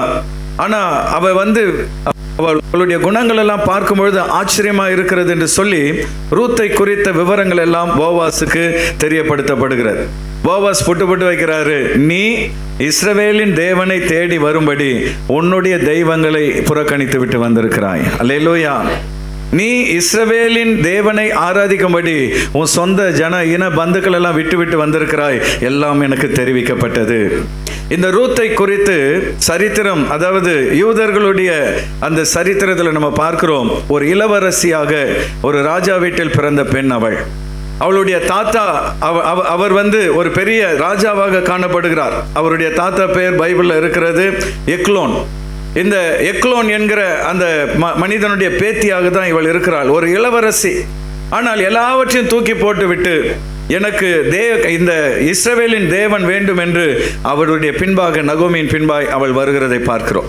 இந்த காலை வேளையில் அன்பான தேவ பிள்ளைகளே, கர்த்தராகிய இயேசுவை அறிகிற அறிவுக்காக இந்த உலகத்தில் இருக்கிற எல்லாவற்றையும் நஷ்டம் என்று விட வேண்டும் என்று வேதம் சொல்கிறது. அல்லேலூயா. ஆண்டவரை அறிகிற அறிவை போல் மேலான அறிவு இந்த உலகத்தில் எதுவும் இல்லை. பக்கத்தில் உங்க கைப்பிடிச்சு சொல்லுங்க, ஆண்டவர் இயேசுவை அறிகிற அறிவை போல மேலான பாக்கியம் உலகத்தில் இல்லை. அதனால்தான் பவுல் சொல்றாரு, கிறிஸ்துவை அறிகிற அறிவின் மேன்மைக்காக எல்லாவற்றையும் நஷ்டம் என்று நான் விட்டேன். அவருடைய அப்பாவும், பவுலுடைய அப்பாவும் பெரிய பணக்காரர், பயங்கரமான கோட்டீஸ்வரர். அப்போ பவுல் ஆண்டவரை ஏற்றுக்கொண்டது நிமித்தம் அப்பா ஒரு கண்டிஷன் போடுறாரு, உனக்கு இயேசு வேண்டுமா அப்பா வேண்டுமா? இயேசு வேண்டுமா என்னுடைய சொத்துக்கள் வேண்டுமா? அப்போ பவுல் சொல்றாரு, அப்பா இயேசுவை அறிகிற அறிவுக்காக எல்லாவற்றையும் நான் நஷ்டம் என்று விட்டு விடுகிறேன். எனக்கு உங்கள் சொத்து வேண்டாம், எனக்கு இயேசு தான் வேண்டும். அப்படின்னா வீட்டை விட்டு போன்னு சொல்லி பவுலுடைய அப்பா துரத்தி விடுகிறார். இதெல்லாமே சரித்திரம். அப்போ அன்பான தேவ பிள்ளைகளே, கிறிஸ்துவை அறிகிற அறிவின் மேன்மைக்காக சில தியாகங்களை பண்ணணும். இன்னைக்கு இருக்கிற விசுவாசிகளுடைய மனநிலை என்னன்னா, சர்ச்சுக்கு வரனே இயேசு எனக்கு என்ன செஞ்சார், சர்ச்சுக்கு வரனே சர்ச்சு எனக்கு என்ன பண்ணிச்சு, பாஸ்டர் எனக்கு என்ன பண்ணாரு, பாஸ்டர் என் கஷ்டத்தில் எனக்கு உதவி செஞ்சாரா, பாஸ்டர் நான் காசு கேட்கும்போது எனக்கு ஹெல்ப் பண்ணாரா, இப்படியெல்லாம் இன்றைக்கு விசுவாசிகள் ஆண்டவருடைய அறிவை விட அற்பமான உலக காரியங்களை முன்னிலைப்படுத்துகிறதை நாம் பார்க்கிறோம். ஆனால் ஒன்றை அறிந்து கொள்ளுங்கள், சபைக்கு ஊழியக்காரன் மூலமாய் நீங்கள் பெற்றுக்கொள்கிற சத்தியத்தை விட மேலான ஆசீர்வாதம் இந்த உலகத்தில் எதுவும் இல்லை. அல்லேலூயா. இந்த சத்தியத்தை அறிகிற அறிவுக்காக உலகத்தில் எதை நாம் இழந்தாலும் அது வீண் அல்ல. ஆமென். இந்த ரூத்தை பாருங்க, கர்த்தரை அறிய வேண்டும் என்கிற அந்த அறிவுக்காக தன்னுடைய இளவரசி என்கிற மேன்மையை துறந்தாள், தன்னுடைய குடும்பத்தை துறந்தாள். பெத்லெகேமுக்கு போன சாப்பாட்டுக்கு வழி இல்லை என்று தெரியும், ஆனாலும் நான் இஸ்ரவேலின் தேவனை பின்பற்றுவேன் என்று சொல்லி பின்பற்றி வருகிறாள். இந்த காலை வேளையில் அன்பான தேவ பிள்ளைகளே, 2 கொரிந்தியர் 5:17 நம்ம பார்க்கிறோம். வேதத்திலே அருமையாக பவுல் அதை சொல்கிறார். வாசிங்க பார்க்கலாம். இப்படி இருக்க ஒருவன் கிறிஸ்துவுக்குள் இருந்தால் ஒரு புதிய படைப்பாக அவன் மாறுகிறான். பழையவைகள் ஒழிந்து போயின. அவன் வாழ்க்கையில் இருக்கிற பழையவைகள் ஒழிந்து போயின. அல்லேலூயா. பழைய விக்கிரக ஆராதனை நம்மை விட்டு விலக வேண்டும். நம்முடைய வாழ்க்கையிலே பழைய கெட்ட சுபாவங்கள் நம்மை விட்டு விலக வேண்டும். நம்முடைய வாழ்க்கையிலே பழைய துர்குண நண்பர்கள் நம்மை விட்டு விலக வேண்டும். கர்த்தரை நாம் பற்றி கொள்ள வேண்டும் என்றால் விட வேண்டியதை விட ஆயத்தமாக இருக்க வேண்டும். தமிழில் ஒரு பழமொழி சொல்லுவாங்க, கூழுக்கும் ஆசை மீசைக்கும் ஆசை. கூழும் குடிக்கணும், ஆனால் மீசையிலையும் ஒட்டக்கூடாது. அது மாதிரி நான் உலகத்தையும் என்ஜாய் பண்ணணும், ஆனால் அதே நேரத்தில் எனக்கு கர்த்தரும் வேண்டும். இன்றைக்கு இருக்கிற ஜெனரேஷன் அப்படி தான் ஓடிக்கொண்டிருக்கிறார். ஆனால் ஒன்றை நீங்கள் அறிந்து கொள்ளுங்கள், கர்த்தருடைய கரத்தை நீங்கள் பிடிக்க விரும்பினால் உலகத்தின் கரத்தை நீங்கள் விட்டு தான் வர வேண்டும். விக்கிரகத்தை விட வேண்டும். தேவனுக்கு பிரியமில்லாத கெட்ட குணங்களை விட வேண்டும். ஆண்டவருக்கு பிரியமில்லாத உறவுகள், கர்த்தருக்கு பிரியமில்லாத நண்பர்களை விட்டு விலகினால்தான் நீ கர்த்தரை அறிகிற அறிவில் வளர முடியும். இந்த வாலிப வயதில் வாலிப பிள்ளைகளே, ரூத்தை போல கர்த்தருக்காக நீ வைராக்கியமா இருக்கிறாயா? மோவாப் என் தேசத்தை விட்டு யூதா தேசத்துக்கு அவள் வந்தாள். மோவாப் என்றால் முறைகேடான பிறந்தவர்கள் என்ற அர்த்தம். மோவாப் என்றால் முறைகேடான வாழ்க்கை வாழ்கிறவர்கள் என்ற அர்த்தம். அந்த வாழ்க்கையை விட்டு யூதா தேசத்துக்கு வந்தாள். யூதா என்றால் கைகளை உயர்த்தி ஆராதித்தல் என்ற அர்த்தம். நல்லா கைகளை உயர்த்தி ஆண்டவருக்கு அல்லேலூயா சொல்லலாமா? அப்போ யூதா தேசத்தில் கர்த்தரை ஆராதிப்பதற்காக முறைகேடான வாழ்க்கை வாழ்கிறவளை விட்டு விலகி வந்தவள் தான் இந்த ரூத். ஆமென். இந்த காலை வேளையில் அன்பான தேவ பிள்ளைகளே, உன்னை சுற்றி இருக்கிற உலகம் பாவமும் பொல்லாத காரியங்களும் நிறைந்த இந்த உலகத்தில் கர்த்தரை அறிகிற அறிவுக்காக நீ அவைகளை விட்டு விலகி வர வேண்டும் என்று கர்த்தர் விரும்புகிறார். இரண்டாவதாக இந்த ரூத்திடம் நாம் கற்றுக்கொள்கிற பாடம் என்னன்னு பார்த்தீங்கன்னா, விட வேண்டியதை விட்டாள். இரண்டாவது, பிடிக்க வேண்டியதை பிடித்தாள். பிடிச்சாலும் பிடிச்சா புளியங்கொம்பை பிடிச்சான்றாங்கல்ல, அது மாதிரி முருங்கை கொம்பை பிடிக்கல. எந்த கொம்பை பிடிச்சா? புளியங்கொம்பை பிடிச்சா. யாரை பிடித்தால்? இஸ்ரவேலின் தேவனாகிய கர்த்தரை பிடித்து கொண்டாள். ரூத் 1:16 நாம் பார்க்கிறோம். ஏற்கனவே நம்ம வாசித்தோம். எல்லோரும் சேர்ந்து வாசிங்க பார்க்கலாம். அதற்கு ரூத், நான் உம்மை பின்பற்றாமல், நகோமியை பார்த்து சொல்றா, மாமியாரே நான் உங்க கூட வராமல் உம்மை பின்பற்றாமல் உம்மை விட்டு திரும்பி போவதை குறித்து, எங்க அக்கா போன மாதிரி நான் மறுபடியும் எங்க அப்பா வீட்டுக்கு போவதை குறித்து என்னோட பேச வேண்டாம். இதோட என்கிட்ட பேசாதீங்க. இதோட முற்றுப்புள்ளி வைத்து விடுங்கள். ஏனென்றால் நீர் போகும் இடத்திற்கு நீங்க எங்கெல்லாம் போறீங்களோ நானும் வருவேன், நானும் அங்கே வருவேன். நீர் தங்கும் இடத்திலே நீங்க குடிசையிலே தங்கினாலும் நானும் தங்குவேன், நானும் அந்த குடிசையில் தங்குவேன். உம்முடைய ஜனம் இனிமே உங்க சொந்தக்காரங்க எல்லாம் என்னுடைய ஜனம், என்னுடைய சொந்தக்காரங்க. உம்முடைய தேவன், நீர் ஆராதிக்கிற இஸ்ரவேலின் தேவன் தேவன் தான் என்னுடைய தேவன். கரங்களை வைத்து ஒரு அல்லேலூயா சொல்லலாமா? விட வேண்டியதை விட்டு விடுவது மாத்திரமல்ல, பிடிக்க வேண்டியதை பிடித்து கொள்ள வேண்டும். அந்த இடத்துல தொங்கிட்டு இருக்க கூடாது. ஆண்டவரை விசுவாசித்து வந்துட்டா உறுதியாக அவரை பிடித்து கொள்ள வேண்டும். ஒரு கையில் உலகம், இன்னொரு கையில் இயேசு கிறிஸ்து, ஒரு கையில் பரிசுத்தம், இன்னொரு கையில் பாவம். இப்படி அந்தரங்கத்தில் தொங்கிட்டு இருக்கக்கூடாது. மதில் மேல் பூனை போல இப்படி அப்படியா நிற்கக்கூடாது. இயேசுதான் தெய்வம் என்று நீ வந்துட்டினா உன் வாழ்நாள் முழுவதும் அவருக்காக வைராக்கியமாய் வாழ வேண்டும். பக்கத்தில் உங்க கைப்பிடிச்சு சொல்லுங்க, ஒரே ஒரு வாழ்க்கை தான் சிஸ்டர். பிரதர், பின்னாடி இருக்கிறவங்களாம் கைப்பிடிச்சு சொல்லுங்க, ஒரே ஒரு வாழ்க்கை தான். கர்த்தருக்காக வாழ்ந்து முடித்து விட வேண்டும். அல்லேலூயா. எவ்வளோ நாள் வாழ்வோன்னு யாருக்கும் கேரண்டி கிடையாது, இல்லையா? இன்னைக்கு இருக்கிறவங்க நாளைக்கு இல்லை. ஒரு சிலர் 80 வயசு வரைக்கும் வாழ்கிறார்கள். ஒரு சிலர் 30 வயசுலேயே ஹார்ட் அட்டாக்ல போய் விடுகிறார்கள். யாருக்கு எவ்வளவு நாட்கள் என்று நாம் அறிய மாட்டோம். ஆனால் உயிரோடு இருக்கிற நாள் எல்லாம் நமக்கு ஜீவன் தந்த கர்த்தருக்காக வாழ்ந்து முடித்து விட வேண்டும். அல்லேலூயா. பணக்காரனா வாழணும், வசதியோடு வாழணும், இந்த ஆசைகள் எல்லாம் விசுவாசிகளுக்குள் இருப்பது தவறல்ல. ஆனால் பணக்காரனாய் வாழ்வது ரெண்டாவது தான், பரிசுத்தமாய் வாழ்வது தான் தேவனுடைய பார்வையில் முக்கியம். உங்களை என்னையும் பணக்காரராய் மாற்றுவது கர்த்தருடைய நோக்கம் அல்ல. இன்னைக்கு அந்த உபதேசத்தை பண்ணவங்களாம் ஜெயிலில் இருக்கிறாங்க. நீ ஆண்டவர்கிட்ட வந்தீங்கன்னா செழிப்பாக இருப்ப, ஆடி காரில் போவ, ஆண்டவர் நீ என்ன பாவம் பண்ணாலும் உன்னை கண்டுக்க மாட்டார், கிருபை கிருபை கிருபைன்னு சொல்லிட்டு இன்னைக்கு கிருபையையும் இந்த செழிப்பையும் பேசினவங்களாம் சிறைச்சாலையில் இருக்கிறார்கள். இந்த காலை வேளையில் அன்பான தேவ பிள்ளைகளே, உன்னை ஆண்டவர் பணக்காரனாய் மாற்ற அழைக்கவில்லை, உன்னை பரிசுத்தவானாய் மாற்ற தான் அழைத்திருக்கிறார். அல்லேலூயா. பணக்காரனா நம்மளை மாற்றுறதுக்கு அவருக்கு எவ்வளோ நேரம் தேவை? நீங்கள் ரோட்டில் போகும்போது ஒரு வைரக்கல் கிடைச்சா போதும், கோடீஸ்வரன் ஆகிடுவீங்க. பாஸ்டர் கிடைக்குமா? போகும்போது தேடிட்டே போனால் கருங்கல் தான் கிடைக்கும். கர்த்தருக்கு உன்னை பணக்காரனாய் மாற்றுவது பெரிய விஷயம் கிடையாது. ஆனால் அதுக்காக உன்னை என்னை அழைக்கலை. அதுக்கு உலகத்தில் 1000 வழி இருக்கிறது. உன்னை பரிசுத்தவானாய் மாற்றுவதுக்கு தான் கர்த்தர் அழைத்திருக்கிறார். ஏன் பாடுகள், ஏன் கஷ்டங்கள், ஏன் சிலருடைய வாழ்க்கையில் நெருக்கங்கள்? ஏன்னா நீ இன்னும் பரிசுத்தம் அடையலை, இன்னும் குறை பேசிகிட்டு இருக்கிற. சிலருடைய ஃபேஸ்புக்கில் போனால் ஊழியக்காரங்களை பற்றி குறை பேசுறது, அடுத்த விசுவாசிகளை பற்றி குறை பேசுவது. நீ அடுத்தவங்களை குறை பேசி பேசி நீ முன்னேறாமல் உட்கார்ந்து கொண்டு இருக்கிறாய். நீ என்றைக்கு ஆண்டவருக்கு முழுமையாக உன்னை ஒப்பு கொடுத்து அந்தரங்க பரிசுத்தத்தில் நீ வளர துவங்குகிறாயோ அன்றைக்கு தான் கர்த்தர் உன்னை ஆசீர்வதித்து உயர்த்துவார். அல்லேலூயா. பரிசுத்தத்தின் மேல் பரிசுத்தம் அடைய தான் கர்த்தர் நம்மை அழைத்திருக்கிறார். இங்க ரூத்தின் வாழ்க்கையில நம்ம பார்க்கிறோம், கர்த்தரை தெய்வமாய் ஏற்றுக்கொண்டாள். அவள் ஆண்டவரை ஏற்றுக்கொண்ட உடனே அவள் வாழ்க்கை மாறிவிடவில்லை. அதுக்கு பின்பும் சோதனைகள் தொடர்ந்து வந்தது.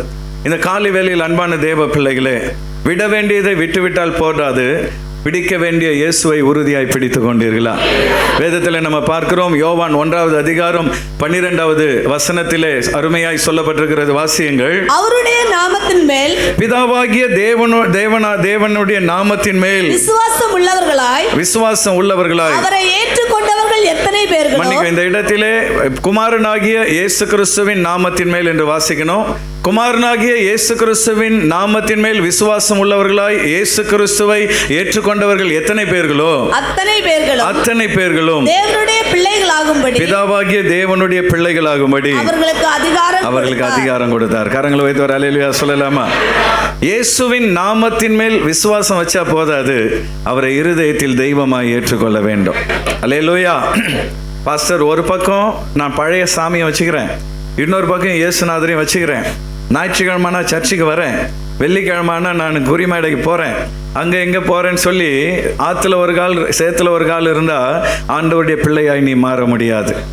அன்பான தேவ பிள்ளையே, அவருடைய நாமத்தின் மேல் விசுவாசம் உள்ளவர்களாய் இயேசுவை ஏற்றுக்கொண்டவர்கள் எத்தனை பேர்களோ.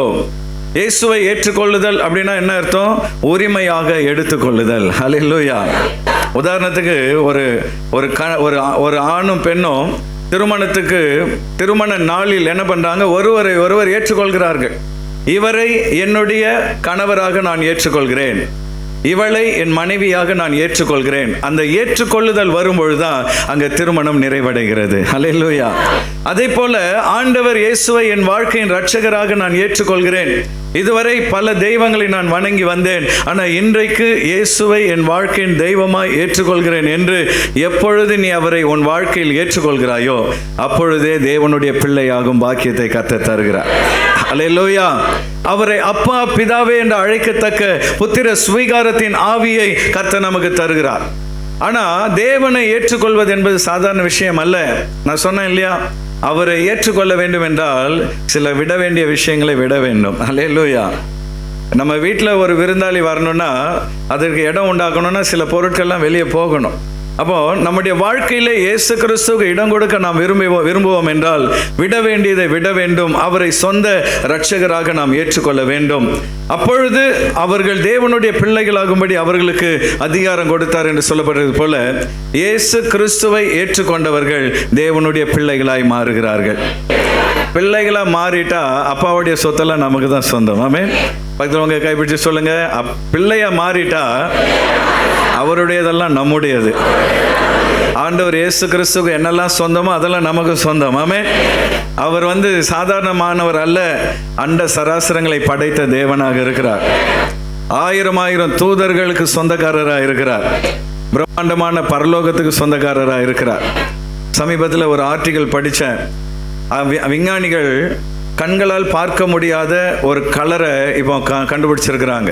கண்களில் விசேஷமான லேசர் கதிர்களை செலுத்தி சாதாரண கண்களால் பார்க்க முடியாத ஒரு கலரை பார்த்துட்டு பிரமிப்படைந்திருக்கிறார்கள். இப்படி ஒரு கலரா, இவ்வளோ பியூட்டிஃபுல்லாக இருக்குது, இதை எங்களால் எக்ஸ்பிளைன் பண்ணவே முடியல அப்படின்னு சொல்லி அந்த நிறத்துக்கு ஒரு பேர் வச்சுருக்காங்க. அதை நான் மறந்துட்டேன். அப்போ நான் என்னுடைய நண்பர் அன்சாரிக்கு உடனே நான் மெசேஜ் அனுப்பிச்சேன். இது மாதிரி ஒரு புதிய கலரை கண்டுபிடிச்சிருக்காங்க, நீங்கள் நியர் டெத் எக்ஸ்பீரியன்ஸ் NDE அந்த அனுபவத்துக்குள் போனவர், இந்த கலரை பற்றி உங்களுடைய அபிப்பிராயம் என்னன்னு நான் கேட்டேன். அப்போ சொன்னார், இதை போல பல கலர்கள் பரலோகத்தில் இருக்கிறது, மனித கண்களால் அதை பார்க்க முடியாது, பரலோகம் போனால் தான் பார்க்க முடியும். அல்லேலூயா. அதில் இதுவும் ஒன்று என்று அவர் சொன்னார். அப்போ ஏன் கடைசி நாட்களில் கர்த்தர் இதெல்லாம் நமக்கு காண்பிக்கிறார் என்றால், காண்கிற இந்த பூமியில் நீ பார்ப்பதெல்லாம் ஒன்றுமே இல்லை. விஞ்ஞானிகள் சொல்கிறாங்க இதெல்லாம் மங்கலான கலரா. நம்ம நினைக்கிறோம் சிகப்பு நல்ல டார்க்காக இருக்குது, பச்சை ஜிங்குச்சான் இருக்குது அப்படின்னு நம்ம நினைக்கிறோம். இதெல்லாம் விஞ்ஞானிகள் சொல்கிறாங்க இதெல்லாம் மங்கலான கலரு, நாங்கள் பார்த்த கலரை போல் பிரகாசமான கலர் இல்லை என்று சொல்கிறார்கள். அப்படி என்றால் பரலோகம் எப்படி இருக்கும் பாருங்க. மேன்மையான ஒரு இடத்தை அப்பா நமக்காக ஆயத்தம் பண்ணி கொண்டிருக்கிறார். இயேசு கிறிஸ்துவை நீ ஏற்றுக்கொள்ளும் பொழுது பரலோகத்துக்கு நீ சொந்தக்காரியாய் மாறுகிறாய். ஒரு நாள் கர்த்தர் நம்மை அங்கே அழைத்து செல்ல போகிறார். அதனால தான் ரூத் என்ன பண்றா, இவ்வளவு மேன்மையான ஒன்றை பெறுவதற்காக நான் இழக்க வேண்டியதை இழக்க நான் வருத்தப்படவில்லை என்று சொல்லி எல்லாவற்றையும் அவள் விட்டு வந்தாள். இஸ்ரவேலின் தேவனை ஏற்றுக்கொண்டாள். ஏற்றுக்கொண்டு அவளை கர்த்தர் கைவிடவில்லை. ஆமென். ஆண்டவர் இயேசுவை ஏற்றுக்கொண்டு கெட்டு போனவர்கள் இந்த உலகத்தில் ஒருவரும் இல்லை. கெட்டு போனவர்களை ஆசீர்வதிக்கிற தெய்வம் தான் நம்முடைய ஆண்டவர் இயேசு கிறிஸ்து. அல்லேலூயா. ஆனா அந்த ஆசீர்வாதத்தை பெற்றுக்கொள்ளணும்னா இன்னொரு விஷயம் ரூத் கிட்ட இருந்து கற்றுக்கொள்ளணும். நடத்துபவர்களுக்கு அவள் கீழ்ப்படிந்தாள். அல்லேலூயா. தன்னை வழிநடத்தின நகோமிக்கு அவள் கீழ்ப்படிந்தாள். ரூத் 3வது அதிகாரம் 5-6 வசனங்கள் எல்லோரும் சேர்ந்து வாசிங்க பார்க்கலாம். அதற்கு அவள், நீர் எனக்கு சொன்னபடியெல்லாம் செய்வேன் என்றாள். மாமியாரை பார்த்து சொல்றா, அம்மா நீங்க எனக்கு என்னெல்லாம் சொல்றீங்களோ அதன்படியெல்லாம் நான் செய்வேன் என்றாள். அவள் களத்துக்கு போய், அவள் நகோமி சொன்னது போல அந்த கோதுமை களத்திற்கு போய் தன் மாமி தனக்கு கற்பித்தபடியெல்லாம் செய்தாள். தன் மாமி தனக்கு கற்பித்தபடியெல்லாம் அவள் செய்தாள். கைகளை வைத்து அல்லேலூயா சொல்லலாமா? ரூத்துக்கு குரு யாரு? அங்க பாஸ்டர் இல்லை இல்லையா? பாஸ்டர் கிடையாது, அந்த தேசத்துல பிரீஸ்டும் கிடையாது. ரூத்துக்கு இப்போ குரு யாரு? நகோமி. இந்த நகோமி என்னெல்லாம் கற்றுக் கொடுத்தாலும் அதெல்லாம் பிடிச்சிக்கிட்டா. இஸ்ரவேலின் தேவனை குறித்து தனக்கு தெரிந்ததெல்லாம் நகோமி சொல்லி கொடுத்தால் எல்லாவற்றையும் ரூத் பற்றி கொண்டாள். இப்பொழுது நகோமி சொல்றா, நீ அந்த கோதுமை களத்துக்கு போ, கர்த்தர் இன்றைக்கு உன் வாழ்க்கையில் ஒரு அற்புதத்தை செய்ய போகிறார். அவள் சொன்னபடியே தன்னுடைய மாமியார் சொன்னபடியெல்லாம் செய்வேன் என்று வாயினால் சொன்னது மாத்திரமல்ல, தன் மாமி தனக்கு கற்பித்தபடியெல்லாம் அவள் செய்து முடித்தாள். அல்லேலூயா. இன்னைக்கு நாம வாயில நல்லா வடை சுடுவோம். ஆண்டவரே உம்மைத்தான் நான் நேசிக்கிறேன், உமக்காக நான் வாழ்வேன், உமக்காக உயிரையும் கொடுப்பேன். ஆண்டவர் கேட்பார், கொடு உயிரை கொடு. அது வேலையால் பாடுங்க. நான் சும்மா பாட்டு தான் பாடினேன். பாட்டு பாடுறதுல நம்மெல்லாம் மன்னர்கள், நல்லா பாடுவோம். ஆனால் வாழ்க்கையில் பல நேரங்களில் நாம் சொல்வதை செய்வதில்லை. திருவசனத்தை கேட்கிறவர்களாய் மாத்திரமல்ல, அதன்படி செய்கிறவர்களாய் மாறுங்கள் என்று ஆண்டவர் சொல்லுகிறார். பக்கத்தில் உங்க கைப்பற்றி சொல்லுங்க, அக்கா வசனத்தை கேட்டால் போதாதுக்கா, அண்ணன் வசனத்தை கேட்டால் போதாது, மீதியை நீங்களே ஃபில் பண்ணுங்க. என்ன பண்ணணும்? கேட்பதின்படி வாழ வேண்டும். அல்லேலூயா. அன்பான தேவ பிள்ளைகளே, இன்றைக்கு உங்களுக்கு ஒரு பாஸ்டர் இருக்கிறார் இல்லையா? ஆனால் ரூத்துக்கு யார் இருந்தது? யாருமே இல்லை, சொல்லிக் கொடுக்க யாரும் இல்லை. நகோமி என்ன சொன்னாலும் அதுதான். இன்றைக்கு உங்களுக்காக வேதாம கல்லூரி போய் படித்து வேதத்தை ஆராய்ந்து உங்களுக்கு பகுத்து போதிக்கிற ஒரு ஊழியக்காரரை கர்த்தர் உங்களுக்கு கொடுத்திருக்கிறார். ஒரு நல்ல ஸ்தாபனத்தில் நாம் அங்கமாக இருக்கிறோம். அசம்பிளிஸ் ஆஃப் காட் என்பது உலகம் முழுவதும் பரவி இருக்கிற மிகப்பெரிய ஸ்தாபனமாய் காணப்படுகிற, உலகத்தில் எங்கே போனாலும் அங்கே ஒரு ஏஜி சர்ச் கண்டிப்பாக இருக்கும். அப்படிப்பட்ட ஒரு நல்ல ஸ்தாபனத்திலே ஆண்டவர் நம்மை வைத்திருக்கிறார். அப்படி என்றால் அன்பான தேவ பிள்ளைகளே, நம்மை வழி நடத்துகிற ஊழியர் கற்றுக் கொடுக்கிற சத்தியத்துக்கு நாம் கீழ்ப்படிய வேண்டும். ஆனால் சர்ச்சுக்குள்ளே உட்காந்துட்டு வெளியே போய் பாஸ்டர் என்ன பண்ணிட்டு இருக்கக்கூடாது, குறை சொல்லி கொண்டு இருக்கக்கூடாது. எப்பொழுது போதகருக்கு நாம் கீழ்ப்படியவில்லையோ, எப்பொழுது போதனைகளை அலட்சியம் பண்ணுகிறோமோ, எப்பொழுது போதகருக்கு விரோதமாய் பேசுகிறோமோ, அப்பொழுது ஆவியானவர் நம்மை விட்டு விலகி விடுவார். அல்லேலூயா. உங்களை வழி நடத்துகிற ஊழியனுக்கு கீழ்ப்படிய கற்றுக்கொள்ள வேண்டும். ஆகவேதான் எபிரேயர் 13:17 அருமையாக வேதம் இதை சொல்கிறது. எல்லோரும் வாசிங்க பார்க்கலாம். உங்களை நடத்துகிறவர்கள், உங்களை வழி நடத்துகிறவர்கள். அல்லேலூயா. ஆவிக்குரிய வாழ்க்கையில் உங்களை வழி நடத்துறது யாரு? பாஸ்டர் இல்லையா? உலகத்தில் உங்களுக்கு 1000 பாஸ்டர் தெரிந்திருக்கலாம், ஆனால் ஒரே ஒரு ஆவிக்குரிய தகப்பனை தான் கர்த்தர் கொடுத்திருக்கிறார். ஆமென். யாரை வேணாலும் அப்பான்னு கூப்பிடலாம், யாரை வேணாலும் அம்மான்னு கூப்பிடலாம், ஆனால் ஒருத்தரை தான் அப்பான்னு கூப்பிட முடியும். எத்தனை பேர் நான் சொல்றது புரிகிறது? ரோட்டில் போகிறவங்களுக்கு கூட அம்மான்னு கூப்பிடலாம், ஆனால் அப்பா ஒருத்தர் தான் இருக்க முடியும். புரியுதா உங்களுக்கு? அதே போல் 1000 ஊழியக்காரர்கள் உங்களுக்கு தெரியலாம், ஆனால் ஆவிக்குரிய தகப்பன் ஒருவனே. ஆமென். உங்களுக்கு கர்த்தருடைய பந்தியை கொடுக்கிற அந்த ஊழியக்காரனை, உங்களை வழி நடத்துகிற அந்த வழி நடத்துகிறவர்கள் உங்கள் ஆத்துமாக்களுக்காக உத்தரவாதம் பண்ணுகிற விசுவாசிகளின் ஆத்துமாக்களுக்காக உத்தரவாதம் கொடுக்க வேண்டிய பெரிய பொறுப்பை கர்த்தர் ஊழியக்காரனுக்கு கொடுத்திருக்கிறார். அல்லேலூயா. சபை வளர்வது பெரிய விஷயம் கிடையாது. அத்தனை ஆத்துமாக்களை எங்கே கொண்டு போய் சேர்க்க வேண்டும்? பரலோகம் கொண்டு போய் சேர்க்கணும். அன்பான தேவ பிள்ளைகளே, இந்த காலை வேளையிலே உங்கள் ஆத்துமாக்களை குறித்து உத்தரவாதம் பண்ண, உங்களை பரலோகம் கொண்டு போய் சேர்க்க, ஒரு நாள் கர்த்தருடைய வருகையிலே மணவாளனாகிய கிறிஸ்துவின் கையிலே பிடித்து கொடுக்கிற மிகப்பெரிய உத்தரவாதம் ஊழியக்காரனுக்கு இருக்கிறபடியால், ஊழியக்காரன் விழித்து கொண்டிருக்கிறபடியால் என்ன பண்ணணுமா? அவர்கள் துக்கத்தோட அல்ல, ஊழியக்காரன் துக்கத்தோடு அல்ல, சந்தோஷத்தோட அதை செய்யும்படி, சந்தோஷத்தோடு விசுவாசிகளை வழி நடத்தும்படி அவர்களுக்கு கீழ்ப்படிந்து அடங்குங்கள். ஊழியக்காரனுக்கு கீழ்ப்படிந்து அடங்குங்கள். ஹல்லேலூயா. சபையிலே ஊழியக்காரன் சொல்லுகிற நடத்திப்புக்கு விசுவாசிகள் என்ன பண்ணணும்? கீழ்ப்படிந்து அடங்கணும். அவர் என்ன சொல்றது, நான் என்ன கேட்பது? நான் சும்மா சர்ச்சுக்கு வருவேன், உட்காருவேன், போவேன். பாசு சொல்றதெல்லாம் நான் கேட்க மாட்டேன். அவர் ஊழியத்துக்கு வான்னுவார், ஜெபம் பண்ணுவார், வேதத்தை வாசின்னுவார். அவர் சொல்றதெல்லாம் என்னால் கேட்டுட்டு இருக்க முடியுமா? சும்மா ஞாயிற்றுக்கிழமை வருவேன், போவேன். மற்றபடி நான் கீழ்ப்படிதெல்லாம் என்கிட்ட எதிர்பார்க்காதீங்க அப்படின்ட்டு சொல்வீர்கள் என்றால், அன்பான தேவ பிள்ளைகளே, அவர்கள் உங்களை நடத்தும் பொழுது துக்கத்தோடு அல்ல, சந்தோஷத்தோடு அதை செய்யும்படி அவர்களுக்கு கீழ்ப்படிந்து அடங்குங்கள். கீழ்ப்படிய மாட்டேன் என்றால் என்ன நடக்கும்? அவர்கள் துக்கத்தோடு அப்படி செய்தால், ஒரு விசுவாசியை குறித்து ஊழியக்காரன் துக்கப்பட்டால், ஆண்டவரே இந்த விசுவாசி இப்படி இருக்கிறாரே, கீழ்ப்படிய மாட்டேன்றாரே, எத்தனையோ முறை சொல்லியும் குறை சொல்லி கொண்டு அலைகிறாரே, குற்றப்படுத்தி கொண்டிருக்கிறாரு என்று சொல்லி ஒரு விசுவாசியை குறித்து ஒரு ஊழியக்காரன் துக்கப்பட்டால் என்ன நடக்குமா? அது உங்களுக்கு பிரயோஜனமா இருக்க மாட்டாது, அது உங்களுக்கு ஆசீர்வாதமா இருக்காது. ஆமென்.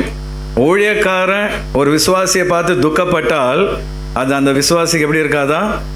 ஆசீர்வாதமா இருக்காதா? அது பிரயோஜனமா இருக்காதா? அப்போ ஒரு விசுவாசியை பார்க்கும்போது ஊழியக்காரனுடைய மனம் சந்தோஷப்படணும். ஆண்டவரே, இப்படிப்பட்ட நல்ல விசுவாசிகளை கொடுத்திருக்கிறீரே, நன்றி ஆண்டவரே.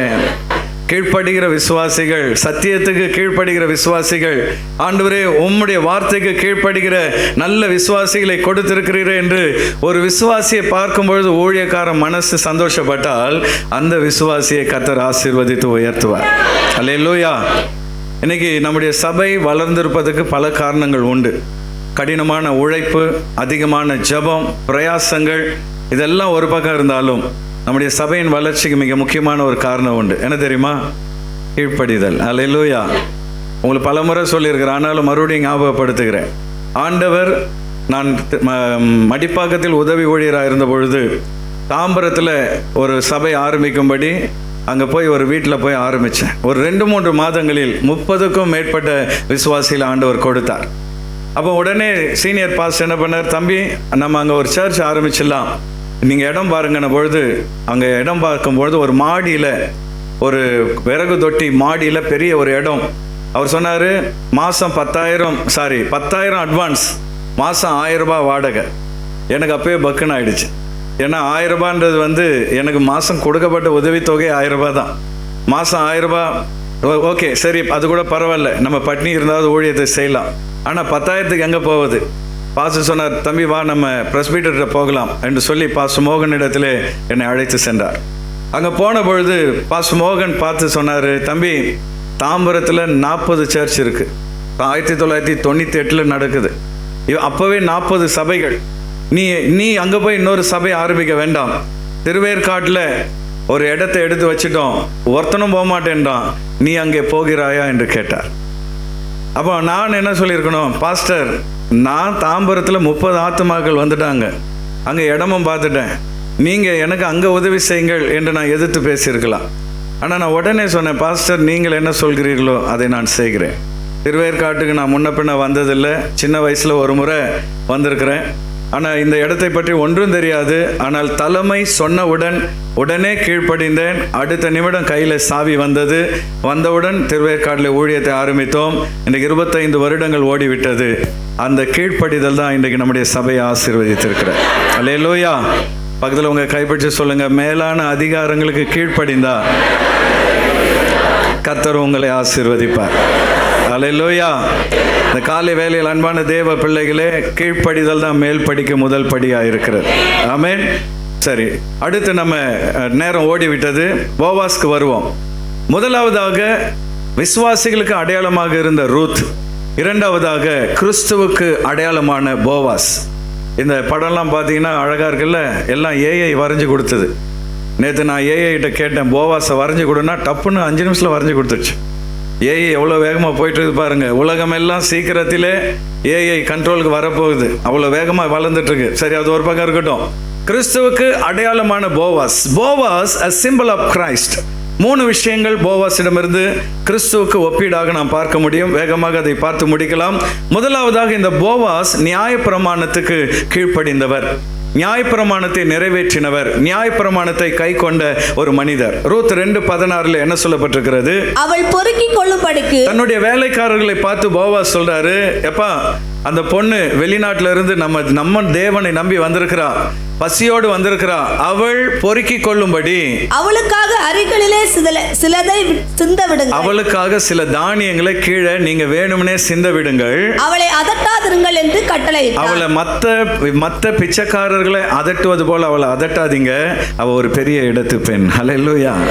அவளுடைய தோற்றம், அவளுடைய அந்த குணங்கள் பார்த்தா அவ சாதாரண பிச்சைக்காரி கிடையாதுப்பா, அவ ஒரு பெரிய இடத்து பெண். ஆனா எல்லா பொசிஷனையும் விட்டுட்டு இஸ்ரவேலின் தேவனை தேடி வந்திருக்கிறா. அவளை பிச்சைக்காரி மாதிரி அதட்டாதீங்க, அவளுக்கு தாராளமாய் சிந்த விடுங்கள். ஹல்லேலூயா. இது எப்படி? ஒரு வயலிலே அறுவடை நடக்கும் பொழுது ஏன் போவாஸ் அதை சிந்த சொல்கிறார்? பழைய ஏற்பாட்டில் ஒரு பிரமாணம் இருக்கிறது. லேவியர் 23:22 எல்லோரும் சேர்ந்து வாசிங்க பார்க்கலாம். உங்கள் தேசத்தின் வெள்ளாண்மையை நீங்கள் அறுக்கையில், நீங்க உங்க விவசாயத்திலே அறுவடை நடத்தும் போது வயலின் ஓரத்தில் இருக்கிறதை முற்றிலும் அறுக்காமலும், நீங்க அறுவடை பண்ணும்போது வயல் ஓரத்தில் இருக்கிறத அறுக்காதீங்க, வயல் ஓரத்திலே முற்றிலும் அறுக்காதீங்க. சிந்தி கிடக்கிற கதிர்களை பொறுக்காமலும், நீங்க அறுவடை செய்யும் பொழுது கைகளை விட்டு சிந்துகிற கதிர்களை பொறுக்காதீங்க. எளியவனுக்கும் பரதேசிக்கும் அவைகளை விட்டுவிட வேண்டும். எளியவன் என்றால் ஏழை, பரதேசி என்றால் ஊரை விட்டு ஊர் வந்தவன். ஏழைக்கும் ஊரை விட்டு ஊர் வந்த பரதேசிக்கும் அவைகளை விட்டுவிடுங்கள். நான் உங்கள் தேவனாகிய கர்த்தர் என்று சொல் என்றார். நான் உங்கள் தேவனாகிய கர்த்தர் என்று சொல். ஹல்லேலூயா. பழைய ஏற்பாட்டு பிரமாணம் சொன்னதை இந்த போவாஸ் அப்படியே கீழ்ப்படிந்து நடந்தார். ஏழைகளுக்காக அவர் அந்த கதிர்களை விடுகிறதை பார்க்கிறோம். இது எப்படி இயேசுவுக்கு ஒப்பீடாக இருக்கிறது என்று பார்க்கும் பொழுது, நம்முடைய ஆண்டவர் இயேசு கிறிஸ்து பழைய ஏற்பாட்டை அழிக்க வரவில்லை, நியாயப்பிரமாணத்தை அழிக்க வரவில்லை, நியாயப்பிரமாணத்தை நிறைவேற்றவே இந்த பூமிக்கு வந்தார். அல்லேலூயா. வேதத்திலே மத்தேயு 5வது அதிகாரம் 17வது வசனத்திலே இயேசு கிறிஸ்து அவரே தன் வாயினால் இதை சொல்கிறார். வாசியுங்கள். நியாய பிரமாணத்தை ஆனாலும் தீர்க்க தரிசனங்களை ஆனாலும் அழிக்கிறதுக்கு வந்தேன் என்று. பழைய ஏற்பாட்டை அழிக்கிறதுக்கு வந்தேன் நீங்க தப்பா நினைக்காதீங்க. அழிக்கிறதுக்கு அல்ல, பழைய ஏற்பாட்டை அழிப்பதற்கு நான் வரவில்லை, நிறைவேற்றுகிறதற்கே வந்தேன். அதில் இருக்கிற வார்த்தைகளை நிறைவேற்றவே நான் வந்தேன். கைகளை வைத்து ஒரு அல்லேலூயா சொல்லலாமா? நல்லா கவனிங்க. இன்னைக்கு கிருபையின் உபதேசம். அவங்க என்ன சொல்றாங்கன்னா, எங்களுக்கு நியாயப்பிரமாணம் தேவையில்லை, எங்களுக்கு புதிய ஏற்பாடு போதும், பழைய ஏற்பாடு வேண்டாம், நியாயப்பிரமாணம் வேண்டாம் என்று சொல்லி புறக்கணித்து கிருபைன்னு ஓடிட்டு இருந்ததுனால இன்னைக்கு அவர்கள் பல சிக்கல்களில் சிக்கி கொண்டிருக்கிறார்கள். அன்பான தேவ பிள்ளைகளே, பழைய ஏற்பாடு இல்லாமல் புதிய ஏற்பாடு நிறைவு பெறாது. இயேசு கிறிஸ்து பழைய ஏற்பாட்டை அழிக்க வரவில்லை, பழைய ஏற்பாட்டை நிறைவேற்ற வந்தார். பழைய ஏற்பாடும் இயேசு கிறிஸ்து மூலமாய் கொடுக்கப்பட்டது, புதிய ஏற்பாடும் இயேசு கிறிஸ்து மூலமாய் கொடுக்கப்பட்டது. எல்லாம் தேவனுடைய வார்த்தைகள். ஹல்லேலூயா. பழைய ஏற்பாட்டில் எது நிறைவேற்றப்பட்டு விட்டது? பலிமுறைகள். அங்கே பழைய ஏற்பாட்டில் சொல்லப்பட்ட பண்டிகைகள் எல்லாம் சிலுவையில் இயேசு நிறைவேற்றி விட்டதினால் நாம் பழைய ஏற்பாட்டு பலிமுறைகளை பின்பற்ற தேவையில்லை. ஆனால் பழைய ஏற்பாட்டில் சொல்லப்பட்ட அறநெறிகள், ஒழுக்கங்களை இன்றைக்கும் நாம் கடைபிடிக்க வேண்டும் என்று இயேசு விரும்புகிறார். ஆண்டவர் இயேசு கிறிஸ்துவின் போதனையாக இருந்தாலும் சரி, பவுலுடைய போதனைகளாக இருந்தாலும் சரி, வெளிப்படுத்தின விசேஷமாக இருந்தாலும் சரி, எல்லாம் பழைய ஏற்பாட்டிலிருந்து தான் சொல்லப்படுகிறது. நீங்கள் வெளிப்படுத்தின விசேஷத்தை வாசிக்கும் போது தானியேலையும் சேர்த்து வாசித்து பாருங்க, அங்கே சொல்லப்பட்டது தான் இங்கே சொல்லப்படுகிறது. ஆண்டவர் இயேசு கிறிஸ்துவின் மலை பிரசங்கம் எல்லாம் பழைய ஏற்பாட்டிலிருந்து சொல்லப்பட்ட உபதேசங்கள். பழைய ஏற்பாட்டை அழிக்க இயேசு கிறிஸ்து வரவில்லை, அதை நிறைவேற்றவே அவர் வந்தார். ஆமென். போவாஸ் நியாயப்பிரமாணத்தை நிறைவேற்றினார். இரண்டாவது, இயேசு கிறிஸ்துவுக்கும் போவாஸ்க்கு இருக்கிற ஒற்றுமை என்னன்னு பார்த்தீங்கன்னா, 2 பேரும் இரக்கம் நிறைந்தவர்கள். ஹல்லேலூயா. ரூத் 2:14 போவாசை குறித்து நம்ம வாசிக்கிறோம். வாசிங்க பார்க்கலாம். பின்னும் போவாஸ் சாப்பாட்டு வேளையில் அவளை பார்த்து, நீ இங்கே வந்து இந்த அப்பத்திலே புசித்து காடியிலே உன் துணிக்கையை தோய்த்துக்கொள் என்றான். அப்படியே அவள் அறுப்பறுக்கிறவர்கள் அருகே உட்கார்ந்தாள். அவளுக்கு வறுத்த கோதுமையை கொடுத்தான். அவள் சாப்பிட்டு திருப்தி அடைந்து மீந்ததை வைத்துக் கொண்டாள். கைகளை வைத்து ஒரு அல்லேலூயா சொல்லலாமா? யூதர்கள் அல்லாதவங்களை தீண்டத்தகாதவர்களாக நினைப்பார்கள், பக்கத்தில் வரமாட்டாங்க, தொடமாட்டாங்க. ஆனால் போவாஸ் அங்கே ஒரு பெரிய புரட்சி செய்கிறார். ரூத், தூரமாக உட்காராத, நீ ஏன் வெளியே உட்கார, வா, நாங்கள்லாம் சாப்பிடுகிற இந்த இடத்துக்கு வா என்று சொல்லி அவளை உள்ளே அழைத்து தம்முடைய வேலைக்காரர்கள் அருகில் அமர வைத்து தன்னுடைய அப்பத்திலிருந்து அவளுக்கு அப்பத்தை கொடுத்து, நாங்கள்லாம் சாப்பிட்ற அதே இடத்துல நீயும் காடியை தொட்டு சாப்பிடுன்னு சொல்லி அவளை தன்னுடைய கூடாரத்துக்குள் சேர்த்து கொண்டார். பழைய ஏற்பாட்டில் அவர் செய்தது மிகப்பெரிய புரட்சி. ஹல்லேலூயா. தீண்டத்தகாதவள், புறக்கணிக்கப்பட்டவள், அந்நிய ஜாதி பெண் என்று ஊரே அவளை ஒதுக்கி வைத்திருந்தாலும் போவாஸ் அவளை தைரியமாய் தன்னோடு கூட சேர்த்துக் கொள்கிறதை பார்க்கிறோம். இன்னைக்கு அன்பான தேவ பிள்ளைகளே, யூதர்கள் அல்லாத மற்றவர்களை புறஜாதிகள் என்று அழைத்தாலும் ஆண்டவர் இயேசு கிறிஸ்து நம்மை புறஜாதிகளாய் பார்க்கவில்லை, அவருடைய பிள்ளைகளாய் பார்த்து நம்மை அழைத்திருக்கிறார். அந்த அன்பு தான் இன்றைக்கு நாம் அவருடைய பிள்ளைகளாய் மாற காரணமாக இருக்கிறார். இந்த போவாஸ் இரக்கத்தின் அடையாளமாக இருக்கிறார். ஆகவேதான் மத்தேயு 5:7 ஆண்டவர் இயேசு கிறிஸ்து சொல்றார் பாருங்க, இரக்கமுள்ளவர்கள் பாக்கியவான்கள், அவர்கள் இரக்கம் பெறுவார்கள், அவர்கள் தேவனிடமிருந்து இரக்கம் பெறுவார்கள். ஹல்லேலூயா. நான் ரொம்ப எக்ஸ்பிளைன் பண்ண டைம் இல்லை. உங்கள் மனது கனிவான மனமாக இருந்தால் உங்களுக்கு உதவி செய்ய 1000 பேரை கர்த்தர் எழுப்புவார். உங்கள் இதயம் கடினப்பட்ட இதயமாக மாறிட்டா கர்த்தர் கூட உங்களுக்கு என்ன பண்ண மாட்டார், இதயம் உதவி செய்ய மாட்டார். எத்தனை பேர் நான் சொல்றது புரிகிறது? கொஞ்சம் பக்கத்தில் உங்கள் கைப்பிடிச்சு சொல்லுங்க. கனிவான இதயம் இருந்தால் அநேகர் உங்களுக்கு உதவி செய்வார்கள். கடினமான இருதயம் இருந்தால் கர்த்தர் கூட உங்களுக்கு உதவி செய்ய மாட்டார். ஆமென். புரியுதா உங்களுக்கு? போவாஸ் கனிவான இருதயம் உடையவர். ஆமென். இன்னைக்கு நம்முடைய இதயம் எப்படி இருக்குது?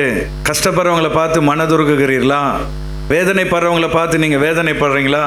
பசியோடு இருக்கிறவங்களை பார்க்கும்போது உங்களுக்கு இரக்கம் வருதா? முதியோர்களை பார்க்கும் பொழுது மரியாதை வருகிறதா? ஊனமுற்றவர்களை பார்க்கும் பொழுது உதவி செய்யணுன்ற எண்ணம் வருகிறதா? கண்ணீரோடு வேதனையில் இருக்கிறவங்களை பார்க்கும் பொழுது அந்த கண்ணீரை துடைக்கணுன்ற வாஞ்சை உங்களுக்கு இருக்கிறதா? வியாதியஸ்தர்களை பார்க்கும் பொழுது ஆண்டவரே அவர்களை சுகமாக்கும் என்று ஜெபிக்கிற எண்ணம் உங்களுக்குள்ளே வருகிறதா? அந்த கனிவான இதயம் உனக்குள்ள வந்துட்டா கர்த்தருடைய இரக்கம் உன் வாழ்க்கையை நிரப்ப துவங்கிவிடும். இன்னைக்கு இருதயம் கடினப்பட்ட நிலைமையில் நீ இருப்பாய் என்றால் இந்த காலை வேளையில் கர்த்தருடைய ஆவியானவர் சொல்கிறார், கனிவான இருதயத்தை கர்த்தரிடமிருந்து கேட்டு பெற்றுக்கொள். போவாஸ் இரக்கம் நிறைந்தவர், ஆண்டவர் இயேசு மனதுருக்கம் நிறைந்தவர். அந்த இரக்கம் உள்ளவர்கள் பாக்கியவான்கள், அவர்கள் தேவனிடமிருந்து இரக்கம் பெறுவார்கள். கடைசியா ஒன்று சொல்லி முடிச்சிடுறேன். அந்த போவாஸ் பெரிய தியாகி. அடுத்த வசனத்துக்கு போங்க. கிரயம் கொடுத்து ரூத்தை அவர் மீட்டெடுத்தார். ஹல்லேலூயா! எவ்வளவு பெரிய ஆச்சரியமான விஷயம் பாருங்க. ரூத் 2வது அதிகாரம் 20வது வசனத்தை எல்லோரும் சேர்ந்து வாசியுங்கள். அப்பொழுது நகோமி தன் மருமகளை பார்த்து, உயிரோடு இருக்கிறவர்களுக்கும் மரித்தவர்களுக்கும் தயவு செய்கிற கர்த்தராலே அவன் ஆசீர்வதிக்கப்படுவனாக என்றாள். பின்னும் நகோமி அவளை பார்த்து, நல்லா கவனிங்க, நகோமி சொல்றா பாருங்க, அந்த மனுஷன் போவாஸ் நமக்கு நெருங்கின உறவின், நமக்கு ரொம்ப நெருங்கின சொந்தக்காரரும், நம்மை ஆதரிக்கிற சுதந்திரவாளிகளில் ஒருவனுமாய் இருக்கிறார் என்றார். கைகளை வைத்து ஒரு அல்லேலூயா சொல்லலாமா? இந்த சுதந்திரவாளி என்பது ரொம்ப முக்கியமான ஒரு வார்த்தை. அதை நல்லா நோட் பண்ணுங்க. எபிரேய பாஷையில் கோவல் என்கிற வார்த்தை அதற்கு பயன்படுத்தப்பட்டிருக்கிறது. ஆங்கிலத்தில் கின்ஸ்மேன் ரிடீமர் என்று சொல்லப்படுகிறது. கின்ஸ்மேன் ரிடீமர் தமிழில் சொன்னா கிரயம் கொடுத்து மீட்டெடுப்பவர். ஹல்லேலூயா! நல்லா கவனிங்க. அண்ணனோ தம்பியோ கடனில் சிக்கிட்டாங்க. அந்த கடன்லேருந்து மீள முடியல. ஆனால் உங்களுக்கு ஆண்டவர் நல்ல வசதியை கொடுத்திருக்கிறார். உங்கள் தம்பி பட்ட கடனை நீங்கள் அடைப்பீர்களா? மாட்டீங்களா? பரிதாபம். அப்போ நீங்கள் ரட்சிக்கப்பட்டு பிரயோஜனமே கிடையாது. கர்த்தர் உங்களை நல்லா ஆசீர்வச்சிருக்கிறாரு. ஒரு 1 கோடி ரூபாய் சொத்து வச்சிருக்கிறீங்க. தம்பி 1 லட்சம் கடனில் இருக்கிறான். அதை நீங்கள் மனசு அடைக்க மாட்டீங்களா? அப்படின்னா நீங்கள் முடியாதுன்னு சொன்னீங்கன்னா நீங்கள் கிறிஸ்தவராக இருக்க தகுதி அற்றவர்கள். அன்பான தேவ பிள்ளைகள். ஆனால் உலகத்தான் அதை செய்வானா? உலகத்தான் செய்ய மாட்டான். 5 பைசா விட்டு கொடுக்க மாட்டான். நம்முடைய சர்ச்சில் ஒரு தம்பி ஸ்விக்கியில் வேலை செய்கிறாரு. அந்த தம்பிகிட்ட பேசினேன், பாஸ்டர் 1 ரூபா விட்டு கொடுக்க மாட்டேன்றாங்க பாஸ்டர். 1 ரூபாய் சேஞ்ச் இல்லைன்னா நீ ஜிபேல அனுப்புடான்னு நிற்கிறான். 1 ரூபாய்க்காக நிற்கிறான். எனக்கு ஆச்சரியமா இருக்கு. இப்படியெல்லாம் உலகத்தில் ஆட்கள் இருக்கிறார்களா? ஒரு ஏழைக்கு 1 ரூபாய் விட்டு கொடுக்க மனசு இல்லை. ஜிபே பண்ணுடா, சில்லற இல்லைன்னா உன்னை விட மாட்டேன்னு நிற்கிறானா? அப்படிப்பட்ட கொடூரமான இந்த உலகத்தில் அன்பான தேவ பிள்ளையே, இந்த ரூத் யாரென்றே தெரியாது. ஒரு வெளிநாட்டு பெண், அந்நிய பெண். ஆனால் அவளை கிரயம் கொடுத்து மீட்கிறார் என்றால் அந்த போவாசை போல தாராள மனதுள்ளவர் உலகத்தில் யாரும் இல்லை. ஹல்லேலூயா! அவங்க வெளிநாடு போன உடனே அந்த சொத்தெல்லாம் சொந்தக்காரன் அபகரிச்சிட்டான். இப்போ அந்த சொந்தக்காரனுக்கு பணம் கொடுத்தாதான் அந்த நிலம் திரும்ப ரூத்து கைக்கு, நகோமி கைக்கு வரும். ஆக இந்த போவாஸ் என்ன பண்றார்? தன்னுடைய சொந்த பணத்தை கொடுத்து அந்த நிலத்தை எல்லாம் மீட்டு தன்னுடைய மாமியாராகிய நகோமிக்கு அதை கொடுக்கிறார். ஹல்லேலூயா! அது மாத்திரமல்ல, விதவை பெண்ணாய் வந்த அந்த இளம் விதவை பெண், இயேசு கர்த்தரை நம்பி வந்த அந்த இளம் பெண்ணுக்கு வாழ்க்கை கொடுத்து அவளை தன் மனைவியாக அவர் மாற்றுகிறார். அதுவரை வீடற்ற உணவற்ற ஒரு ஏழையாக பரதேசியாக வந்த ரூத் இப்பொழுது ஒரு பெரிய பணக்காரர், ஊர் தலைவனின் மனைவி என்கிற பெரிய அந்தஸ்தை பெறுகிறாள். ஆனால் அது கூட முக்கியம் கிடையாது. ரூத் தாவீதை தன் கைகளில் ஏந்தி வளர்த்தாள். ஹல்லேலூயா! பாரம்பரியம் சொல்லுது, தாவீது பிறக்கிற வரைக்கும் ரூத் உயிரோடு இருந்தாங்களாம். ரூத் அதாவது போவாசுடைய மகன் ஓபேத், ஓபேத்துடைய மகன் ஈசாய், ஈசாயுடைய மகன் தான் தாவீது. ஆமென். 3 தலைமுறைகளை பார்க்கும் வரை ரூத் உயிரோடு இருந்தார்கள். தாவீதை தூக்கி வளர்த்தார்கள். ஹல்லேலூயா! அந்த தாவீதின் சந்ததியில் தான் இயேசு பிறந்தார். பாருங்க, ஆண்டவர் புறக்கணிக்கப்பட்ட அந்த ரூத்தை அவர் தன்னுடைய மகளாக மாற்றி போவாசுக்கு அவளை மனைவியாக கொடுத்து இன்றைக்கு ரூத் விசுவாசத்தின் சந்ததியில் ஒருத்தியாக மாற கர்த்தர் அனுக்கிரகம் செய்தார். எப்படி அந்த போவாஸ் ரூத்தை விலை கொடுத்து வாங்கினாரோ அதே போல் இயேசு கிறிஸ்து உன்னையும் என்னை விலை கொடுத்து வாங்கி இருக்கிறார். வேதத்தில் நாம் பார்க்கிறோம். 1 பேதுரு 1:18-19 வாசியங்கள் நம்ம முடிச்சிடலாம். உங்கள் முன்னோர்களால் பாரம்பரியமாய் நீங்கள் அனுசரித்து வந்த வீணான நடத்தை நின்று அழிவுள்ள வஸ்துக்களாகிய, அழிந்து போகிற பொருட்களாகிய வெள்ளியினாலும் பொன்னினாலும் நீங்கள் மீட்கப்படாமல், அடுத்து 19வது வசனத்தை வாசியுங்கள். குற்றமில்லாத மாசற்ற குற்றமில்லாத மாசற்ற ஆட்டுக்குட்டியாகிய கிறிஸ்துவின் விலையேறப்பெற்ற இயேசு இரத்தத்தினாலே கிறிஸ்துவின் விலையேறப்பெற்ற இரத்தத்தினாலே மீட்கப்பட்டீர்கள் என்று அறிந்திருக்கிறீர்கள். கைகளை தட்டி எல்லாரும் ஆண்டவருக்கு நன்றி செலுத்துவோம். அப்பா, பொன்னை கொடுத்து வெள்ளியை கொடுத்து நீங்க என்னை மீட்கல, உங்க ரத்தத்தை கொடுத்து என்னை மீட்டெடுத்திருக்கிறீர்களே, நன்றி ஆண்டவரே என்று சொல்லி கைகளை தட்டி எல்லாரும் ஆண்டவர் இயேசுவை ஸ்தோத்திரம் பண்ணுவோமா. நீர்தான் உண்மையான கோவல், நீர்தான் கின்ஸ்மேன் ரிடீமர், நீர்தான் கிரயம் கொடுத்து என்னை மீட்கிற என்னுடைய நெருங்கிய இனத்தார், உம்மை நான் துதிக்கிறேன் ஆண்டவரே. இன்னைக்கு அன்பான தேவ பிள்ளைகளே, ஆண்டவர் எனக்கு என்ன செஞ்சார்னு கேட்குறீங்களே. பாவத்திலும் சாபத்திலும் ரோகத்திலும் இருந்த உன்னை இரத்தத்தை கொடுத்து விலை கொடுத்து மீட்டெடுத்திருக்கிறார். இதை விட வேற என்ன செய்யணும் உங்களுக்காக? அது மாத்திரமல்ல, உங்களுக்காக பரலோகத்தின் கதவை திறந்து வைத்திருக்கிறார். இந்த பூமியில் கண் மூடினால் பரலோகத்தில் கண் விழிப்போம். அந்த பாக்கியத்தை கர்த்தர் நமக்கு கொடுத்திருக்கிறார். அதற்காக அவர் செய்த கிரயம், அவர் செய்த தியாகம் மிக பெரியது. ஒரு முறை ஒரு சிறுவன் ஒரு அழகான போட் ஒன்றை செய்தான் மரத்தினால். அவனுக்கு அந்த போட் ரொம்ப பிடித்து விட்டது. ஏன்னா தான் உருவாக்கினது இல்லையா, தன்னுடைய படைப்பு, தான் படைப்பாளியாக இருந்து உருவாக்கின தன்னுடைய படைப்பின் மேல் அவ்வளவு அன்பு வைத்தான். ஒரு நாள் ஆற்றிலே அந்த போட்டை வைத்து அவன் விளையாடி கொண்டிருந்த பொழுது வேகமாய் வந்த வெள்ளம் அந்த தண்ணீரிலே போட் அடித்து கொண்டு போய்விட்டது. இவனுக்கு வேதனையான வேதனை. 2-3 நாள் சாப்பிடல. நான் ஆசைப்பட்டு செய்த என்னுடைய படைப்பு என்னை விட்டு போய்விட்டதே என்று அழுது கொண்டே இருந்தான். சில நாட்கள் கழித்து ஒரு நாள் கடை தெருவுக்கு போன பொழுது பழைய பொருட்கள் விற்கிற கடையிலே அவனுடைய படகு இருப்பதை பார்த்தான். உடனே நேராக ஓடி போய் இதை தூக்கிட்டான். அங்கிள், இது என்னுடைய போட், இது நான் செய்த போட், எனக்கு கொடுங்கன்னு சொல்லி அந்த கடைக்கார்ட்ட கேட்டான். கடைக்கார் சிரித்தார். உன் போட்டாக இருக்கலாம், நான் இப்போ அதை வாங்கி என் கடையில் வச்சிருக்கிறேன், அதற்குரிய பணத்தை கொடுத்தால் தான் நான் தருவேன். எவ்வளோ அங்கிள்? 1000 ரூபாய். 1000 ரூபாயா? ஐயோ, நான் என்ன செய்வேன்? சரி, எனக்கு 1 மாதம் டைம் கொடுங்க, அது வரைக்கும் இந்த போட்டை யாருக்கும் விற்காதீங்க, நான் பணம் சம்பாதித்து வருகிறேன் சொல்லி அப்பா சொன்ன வேலை, அம்மா சொன்ன வேலை, பக்கத்து வீட்டுக்காரங்க சொன்ன வேலை எல்லாத்தையும் விழுந்து செய்து 5, 10 என்று சம்பாதித்து ஒரு நாள் எண்ணி பார்க்குறான், 1000 ரூபாய் வந்து விட்டது. நேராக கடைக்கார்ட்ட போய் கொடுத்து அந்த போட்டை வாங்கினான். ஹல்லேலூயா. அவன் சொன்னான், நீ ஏன் போட்டு, ஆனால் உன்னை நான் விலை கொடுத்து வாங்க வேண்டியது ஆயிடுச்சு, ஆனால் இனி எக்காரணம் கொண்டும் உன்னை நான் இழக்கவே மாட்டேன் என்று அவன் சொன்னானா. நீங்கள் நானும் அவரால் படைக்கப்பட்டவர்கள். ஆனால் ஆதாம் ஏவாளின் பாவத்தினால் நாம் விற்கப்பட்டோம், பாவத்துக்கு அடிமையாய் விற்கப்பட்டோம், மூழ்கி கிடந்தோம். ஆனால் மூழ்கி கிடந்த உன்னை என்னையும் தன்னுடைய இரத்தத்தினால் இயேசு விலை கொடுத்து மீட்டெடுத்திருக்கிறார். நாம் அவருக்கு சொந்தம். அல்லேலூயா. அந்த எண்ணம் நமக்குள்ள இருக்கணும். நான் எனக்கு சொந்தம் அல்ல, என்னை மீட்டெடுத்த என் கர்த்தருக்கு சொந்தம். ஆமென். வந்தவர்கள் எல்லாரும் எழும்பி நின்று, ஆண்டவரே, இந்த காலை வேளையிலே அப்பா, ரூத் போவாஸ் வாழ்க்கை மூலமாக நீர் எங்களுக்கு கொடுத்த போதனைகளுக்காக நன்றி. நாங்கள் தொடர்ந்து உமக்கு சொந்தமாய் வாழ, உம்மை உறுதியாய் பற்றி கொள்ள கிருபை தருவீராக சொல்லி உள்ள வெளியே இருக்கிற எல்லாரும் எழும்பி நின்று ஒரு 2 நிமிடம் நல்லா கைகளை தட்டி கர்த்தரை ஸ்தோத்திரம் பண்ணுவோமா. ஹல்லேலூயா, ஹல்லேலூயா. நன்றியோடு ஆண்டவரை துதிப்போமா. கர்த்தர் எனக்கு என்ன செய்தார், சபை எனக்கு என்ன செய்தது, பாஸ்டர் எனக்கு என்ன செய்தார், இந்த எண்ணங்களெல்லாம் நமக்குள்ள வரக்கூடாது. எனக்காக என் ஆண்டவர் இயேசு சிலுவையிலே இரத்தத்தையே சிந்தினாரே. பாஸ்டர் ஒவ்வொரு வாரமும் ஜெபம் பண்ணி தேவ சமூகத்தில் அமர்ந்து சத்தியத்தை எனக்கு கொடுத்து கொண்டிருக்கிறாரே. விலையேற பெற்ற இந்த சத்தியத்தை விட எனக்கு என்ன வேண்டும்? வேதம் சொல்கிறது, சத்தியத்தை வாங்கு, சத்தியத்தை வாங்கு. ஹல்லேலூயா. கைகளை தட்டி, ஆண்டவரே, நீர் கொடுத்த சபைக்காக, நீர் கொடுத்த ஸ்தாபனத்துக்காக, நீர் கொடுத்த எங்களை நடத்துகிற மேய்ப்பனுக்காக நன்றி. நாங்கள் சபைக்கும் ஆண்டவரே எங்கள் மேய்ப்பருக்கும் உண்மையுள்ளவர்களாய் வாழ, நாங்கள் நன்றியுள்ளவர்களாய் வாழ, சத்தியத்திலே நிலைத்து நிற்க தேவன் எங்களுக்கு கிருபை தருவீராக. நல்ல கைகளை தட்டி எல்லாரும் ஆண்டவரை துதிப்போம். ஹல்லேலூயா. போவாஸ் நியாயப்பிரமாணத்தை கை கொண்டவர். இயேசு கிறிஸ்து பழைய ஏற்பாட்டை அழிக்க வரவில்லை, அதை நிறைவேற்ற வந்தார். போவாஸ் இரக்கம் நிறைந்தவர். முகமறியாத ரூத்துக்காக மனம் இறங்கினார். இன்றைக்கு இயேசுவே எனக்குள் அந்த இரக்க குணத்தை தாங்க.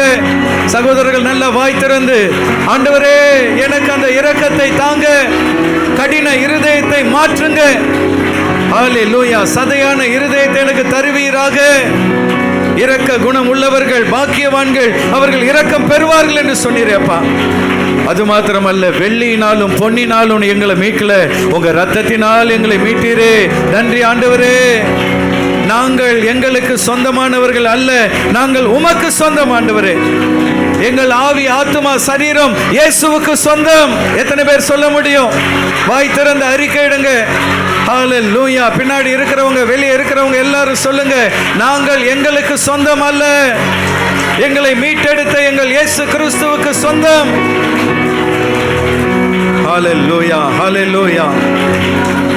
இன்னைக்கு ரூத்தை போல வாழ கர்த்தர் நம்மை அழைக்கிறார். விட வேண்டியதை அவள் விட்டாள். ஹல்லேலூயா. வலது கரத்தை உயர்த்தி எல்லாரும் ஜெபம் பண்ணுங்க. கர்த்தாவே, உமக்கு பிரியமில்லாத எல்லா பாவ வழிகளையும் விட்டு விலக என்னை ஒப்பு கொடுக்கிறேன். உமக்கு பிரியமில்லாத விக்கிரக ஆராதனைகள், உமக்கு பிரியமில்லாத பாவ பழக்க வழக்கங்கள், உமக்கு பிரியமில்லாத தீய உறவுகள், தீய நண்பர்கள், ஆண்டவரே தீய கெட்ட பழக்க வழக்கங்கள் எல்லாவற்றையும் விட்டு விலக என்னை நான் அர்ப்பணிக்கிறேன் ஆண்டவரே. நான் சொல்றது அப்படியே ஜெபமா சொல்லுங்க. வாலிப மகனே, வாலிப மகளே, நல்ல வாய் திறந்து அப்பா இடத்துல பேசு. விட வேண்டியதை நான் விடுகிறேன் ஆண்டவரே. முறைகேடான மோவாவை விட்டு விலகி கர்த்தாவே உம்மை ஆராதிக்கும்படி உம்மிடத்திலே நான் வருகிறேன் ஆண்டவரே. விட வேண்டியதை விடுவது மாத்திரமல்ல, கர்த்தரை தெய்வமாய் ஏற்றுக்கொள்ள வேண்டும். ஹல்லேலூயா. வலது கரத்தை இதயத்தின் மேல் வைத்து இடது கரத்தை உயர்த்தி அப்பா முகத்தை பார்த்து சொல்லுங்க, அப்பா நான் உம்மை என் தெய்வமாய் மனதார ஏற்றுக்கொள்கிறேன் ஆண்டவரே. என் வாழ்க்கையின் தெய்வமாக மனதார நான் ஏற்றுக்கொள்கிறேன் ஆண்டவரே. உம்மை ஆராதிக்கிற இந்த கரம் வேறு ஒருவரையும் ஆராதிக்காத ஐயா. உம்மை வணங்குகிற இந்த கரம் வேறு ஒருவரையும் வணங்காத ஆண்டவரே. என் உயிருள்ள நாளெல்லாம் உமக்காக வாழ என்னை நான் ஒப்பு கொடுக்கிறேன் ஆண்டவரே. நீரே என்னுடைய தேவன். கர்த்தரை அல்லாமல் எனக்கு வேறு தெய்வம் இல்லை. கர்த்தருக்காக நான் வாழ்வேன். கர்த்தருக்காக வாழ்கிற இந்த ஒரு வாழ்க்கை அவருக்காக நான் வாழ்ந்து முடிப்பேன். அது மாத்திரமல்ல, ரூத் தன்னை நடத்தின நகோமிக்கு எல்லா வகையிலும் கீழ்ப்படிந்தார். 2 கரங்களையும் உயர்த்தி கீழ்ப்படிதலின் ஆவி எங்களுக்கு தருவீராக. முறுமுறுக்கிற ஆவி எங்களை விட்டு போகட்டும். நல்ல வாய் திறந்து எல்லாரும் சொல்லுங்க. இன்னைக்கு யூடியூப்ல ஊழியர்களை குறை சொல்கிற, குற்றப்படுத்துகிற அந்த சேனல் எல்லாம் பார்த்துட்டு இருந்தீங்கன்னா நீயும் முறுமுறுக்கிற ஆவி உனக்குள்ளே வந்துடும். குற்றப்படுத்துகிற ஆவி உனக்குள்ளே வந்துடும். முறுமுறுக்கிற இடத்தில் ஆவியானவர் இருக்க மாட்டார். குற்றப்படுத்துகிற இடத்தில் கர்த்தர் இருக்க மாட்டார். சந்தோஷமாய் எல்லா நன்மைக்காக நன்றி செலுத்துகிற இருதயத்துல தான் கர்த்தர் வாசம் பண்ணுவார். 2 கைகளையும் உயர்த்தி நன்றி உள்ள இருதயத்தை எங்களுக்கு தருவீராக. முறுமுறுக்கிற ஆவி, குறை சொல்லுகிற ஆவி, குற்றப்படுத்துகிற ஆவி எங்களை விட்டு விலகட்டும் ஆண்டவரே. நீர் எங்களுக்கு கொடுத்த ஊழியருக்கு நாங்கள் கீழ்ப்படுகிற ஆவி எங்களுக்கு தருவீராக. நான் சொல்றது அப்படியே ஜெபமா சொல்லுங்க. நீர் எங்களுக்கு கொடுத்த சபையை நாங்கள் நேசிக்கணும் ஆண்டவரே. சபையை குறை பேசுகிறவர்களாய் அல்ல, சபையை ஆண்டவரே நேசிக்கிறவர்களாய் எங்களை மாற்றுவீராக. நீர் எங்களுக்கு கொடுத்த நல்ல ஸ்தாபனத்துக்காக நன்றி செலுத்துகிறோம் ஆண்டவரே. இந்த அசம்பிளிஸ் ஆஃப் காட் ஸ்தாபனத்தை இன்னுமாய் வளர்ந்து பெருக பண்ணுவீராக. உலகம் எங்கும் ஆண்டவரே சபைகள் பெருகட்டும். கர்த்தருடைய கரம் எங்கள் ஸ்தாபனத்தின் மேல் காணப்படட்டும் ஆண்டவரே. அது மாத்திரமல்ல, சபைக்குள் வருகிற எல்லாரையும் நேசிக்கிற ஒரு இருதயம் நமக்குள்ளே காணப்பட வேண்டும். நாம் யாவரும் சகோதர சகோதரிகள் என்கிற உணர்வு நமக்குள்ளே வர வேண்டும். ஒருவரை ஒருவர் கடித்து பட்சிக்கிற குணங்கள் நம்மை விட்டு நீங்க வேண்டும். ஒருவர் மேல் ஒருவர் இரக்கமுடையவர்களாய் நாம் காணப்பட வேண்டும். இரக்கமுள்ளவர்கள் பாக்கியவான்கள், அவர்கள் இரக்கம் பெறுவார்கள். ஹல்லேலூயா. இன்னைக்கு எத்தனை பேர் ஆண்டவரே என்னுடைய போவாஸ் ஆகிய உம்மை முழு இருதயத்தோடு ஏற்றுக்கொண்டு வாழ்நாள் முழுவதும் உமக்காக வாழ என்னை அர்ப்பணிக்கிறேன் என்பவர்கள் வலது கரத்தை உயர்த்தி காண்பீங்கள். கர்த்தருடைய சமூகத்திலே நம்மை ஒப்பு கொடுத்து நாம் ஜெபிப்போம். நல்ல தெய்வமே, இந்த கால வேளையிலே உம்முடைய நாமத்தை மகிமைப்படுத்துகிறோம் தகப்பனே. அப்பா, இந்த வேளையிலே கூட ராஜா எங்களோடு கூட நீர் பேசின வார்த்தைகளுக்காக ஆண்டவரே உமக்கு நாங்கள் நன்றி செலுத்துகிறோம் தகப்பனே. ஆண்டவரே அப்பா, ரூத்தை போல ஆண்டவரே ஒரு வைராக்கியம் உள்ள வாழ்க்கையை நாங்கள் வாழ எங்களுக்கு உதவி செய்வீராக தகப்பனே. ஆண்டவரே அப்பா, நாங்கள் விட வேண்டிய காரியங்களை அப்பா விட்டு விலக உதவி செய்வீராக ராஜா. ஆண்டவரே, பாவ பழக்கங்களில் இருந்து ஆண்டவரே நாங்கள் வெளிவர உதவி செய்யுங்க தகப்பனே. ஆண்டவரே, உமக்கு பிரியமில்லாத காரியங்கள் ஆண்டவரே ஏதேனும் எங்களுக்குள்ளாக இருந்தால் ஆண்டவரே அப்பா அதை விட்டு நாங்கள் வெளிவர தேவன் எங்களுக்கு உதவி செய்வீராக தகப்பனே. ஆண்டவரே உமக்கு பிரியமான பிள்ளைகளாய் வாழ, ஆண்டவரே உமக்கு பிரியமான பிள்ளைகளாய் வளர கர்த்தர் எங்களுக்கு உதவி செய்வீராக தகப்பனே. ஆண்டவரே அதே போல ராஜாப்பா ரூத் ஆண்டவரே நகோமிக்கு ஆண்டவரே கீழ்ப்படிந்தது போல ஆண்டவரே நாங்களும் எங்கள் போதகருக்கு கீழ்ப்படிந்து ஆண்டவரே அப்பா எங்கள் சபையோடு இணைந்து இருக்க கர்த்தர் எங்களுக்கு உதவி செய்வீராக தகப்பனே. ஆண்டவரே நாங்கள் அப்பா உண்மையை பற்றி ஆண்டவரே மற்றவர்களுக்கு சொல்ல எங்களுக்கு உதவி செய்வீராக தகப்பனே. ஆண்டவரே அப்பா ரூத்தை போல ஆண்டவரே ஒரு வைராக்கியமான ஒரு வாழ்க்கை நாங்கள் வாழ உதவி செய்வீராக ராஜா. ஆண்டவரே நீர் எங்களை அப்பா உம்முடைய இரத்தத்தால் மீட்டெடுத்திருக்கிறீர் தகப்பனே. ஆண்டவரே அப்பா நீர் எங்களை மீட்டெடுத்தபடியால் ஆண்டவரே நாங்கள் ஆண்டவரே அப்பா ஒரு நாளும் ஆண்டவரே வழி விலகாதபடி ஆண்டவரே உண்மையே நாங்கள் சேவிப்போம் என்று ஆண்டவரே எங்களை அர்ப்பணிக்கிறோம் தகப்பனே. ஆண்டவரே அப்பா உம்முடைய சமூகத்தில் எங்களை நாங்கள் முழுமையாய் தருகிறோம் ராஜா. ஆண்டவரே அப்பா நீர் ஆண்டவரே எங்களை மீட்டெடுத்திருக்கிறீர் ராஜா. ஆண்டவரே விலையேற பெற்ற இரத்தத்தை சிந்தி ஆண்டவரே நீர் எங்களை மீட்டெடுத்திருக்கிறீர் தகப்பனே.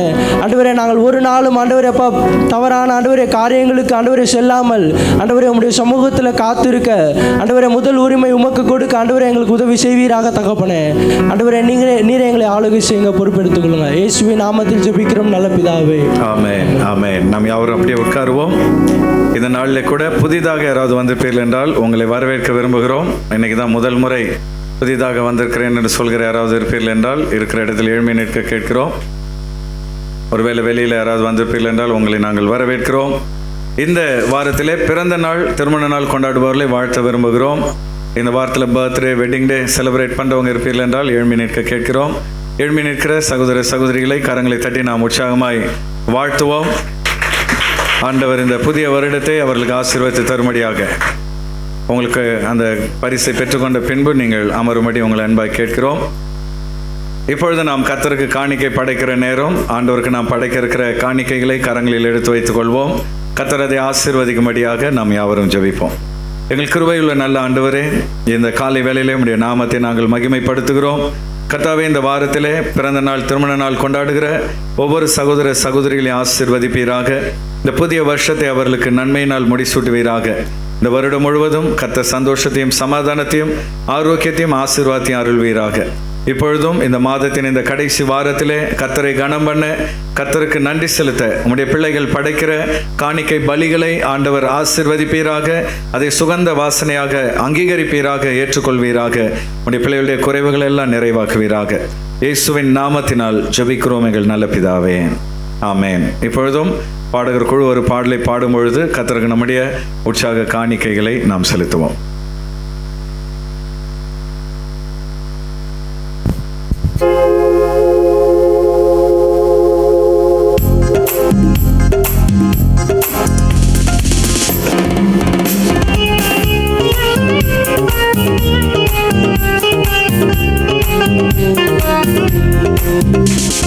சொந்தம் என்று சொல்லிக்கொள்ள உம்மை விட யாரும் இல்லை. சொத்து என்று அள்ளிக்கொள்ள உம்மை விட ஏதும் இல்லை. சொந்தம் என்று சொல்லிக்கொள்ள உம்மை விட யாரும் இல்லை. சொத்து என்று அள்ளிக்கொள்ள உம்மை விட ஏதும் இல்லை. இயேசுவே இயேசுவே எல்லாம் இயேசுவே. இயேசுவே இயேசுவே எனக்கெல்லாம் இயேசுவே. உம் தழும்புகளால் நான் சுகமானேன், உம் வார்த்தையினால் நான் பலனானேன்.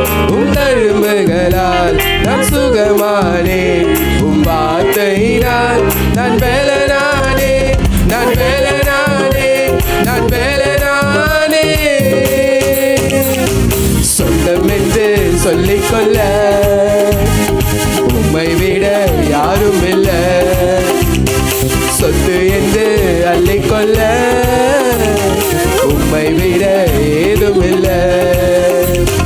சொந்தம் என்று சொல்லிக்கொள்ள உம்மை விட யாரும் இல்லை. சொத்து என்று அள்ளிக்கொள்ள உம்மை விட உம் கிருபையினால் நான் பிழைத்துக் கொண்டேன். உம் பாசத்தினால் நான் திகைத்து போனேன். கொண்டேன், உம் கிருபையினால் நான் பிழைத்துக் கொண்டேன், உம் பாசத்தினால் நான் திகைத்து போனேன், நான் திகைத்து போனேன், நான் திகைத்து போனேன். சொந்தம் என்று சொல்லிக்கொள்ள உம்மை விட யாரும் இல்லை, சொத்து என்று அள்ளிக்கொள்ள உம்மை விட ஏதும் இல்லை. சொந்தம் என்று சொல்லிக்கொள்ள உம்மை விட யாரும் இல்லை, சொத்து என்று அள்ளிக்கொள்ள உம்மை விட. உம்மாவினால் உம்மாவினால் நான் பிறந்து விட்டேன், உம் சேவை செய்ய நான் உயிர் வாழ்வேன். உம்மாவினால் நான் பிறந்து விட்டேன், உம் சேவை செய்ய நான் உயிர் வாழ்வேன், நான் உயிர் வாழ்வேன், நான் உயிர் வாழ்வேன். சொந்தம் என்று சொல்லிக்கொள்ள உம்மை விட யாரும்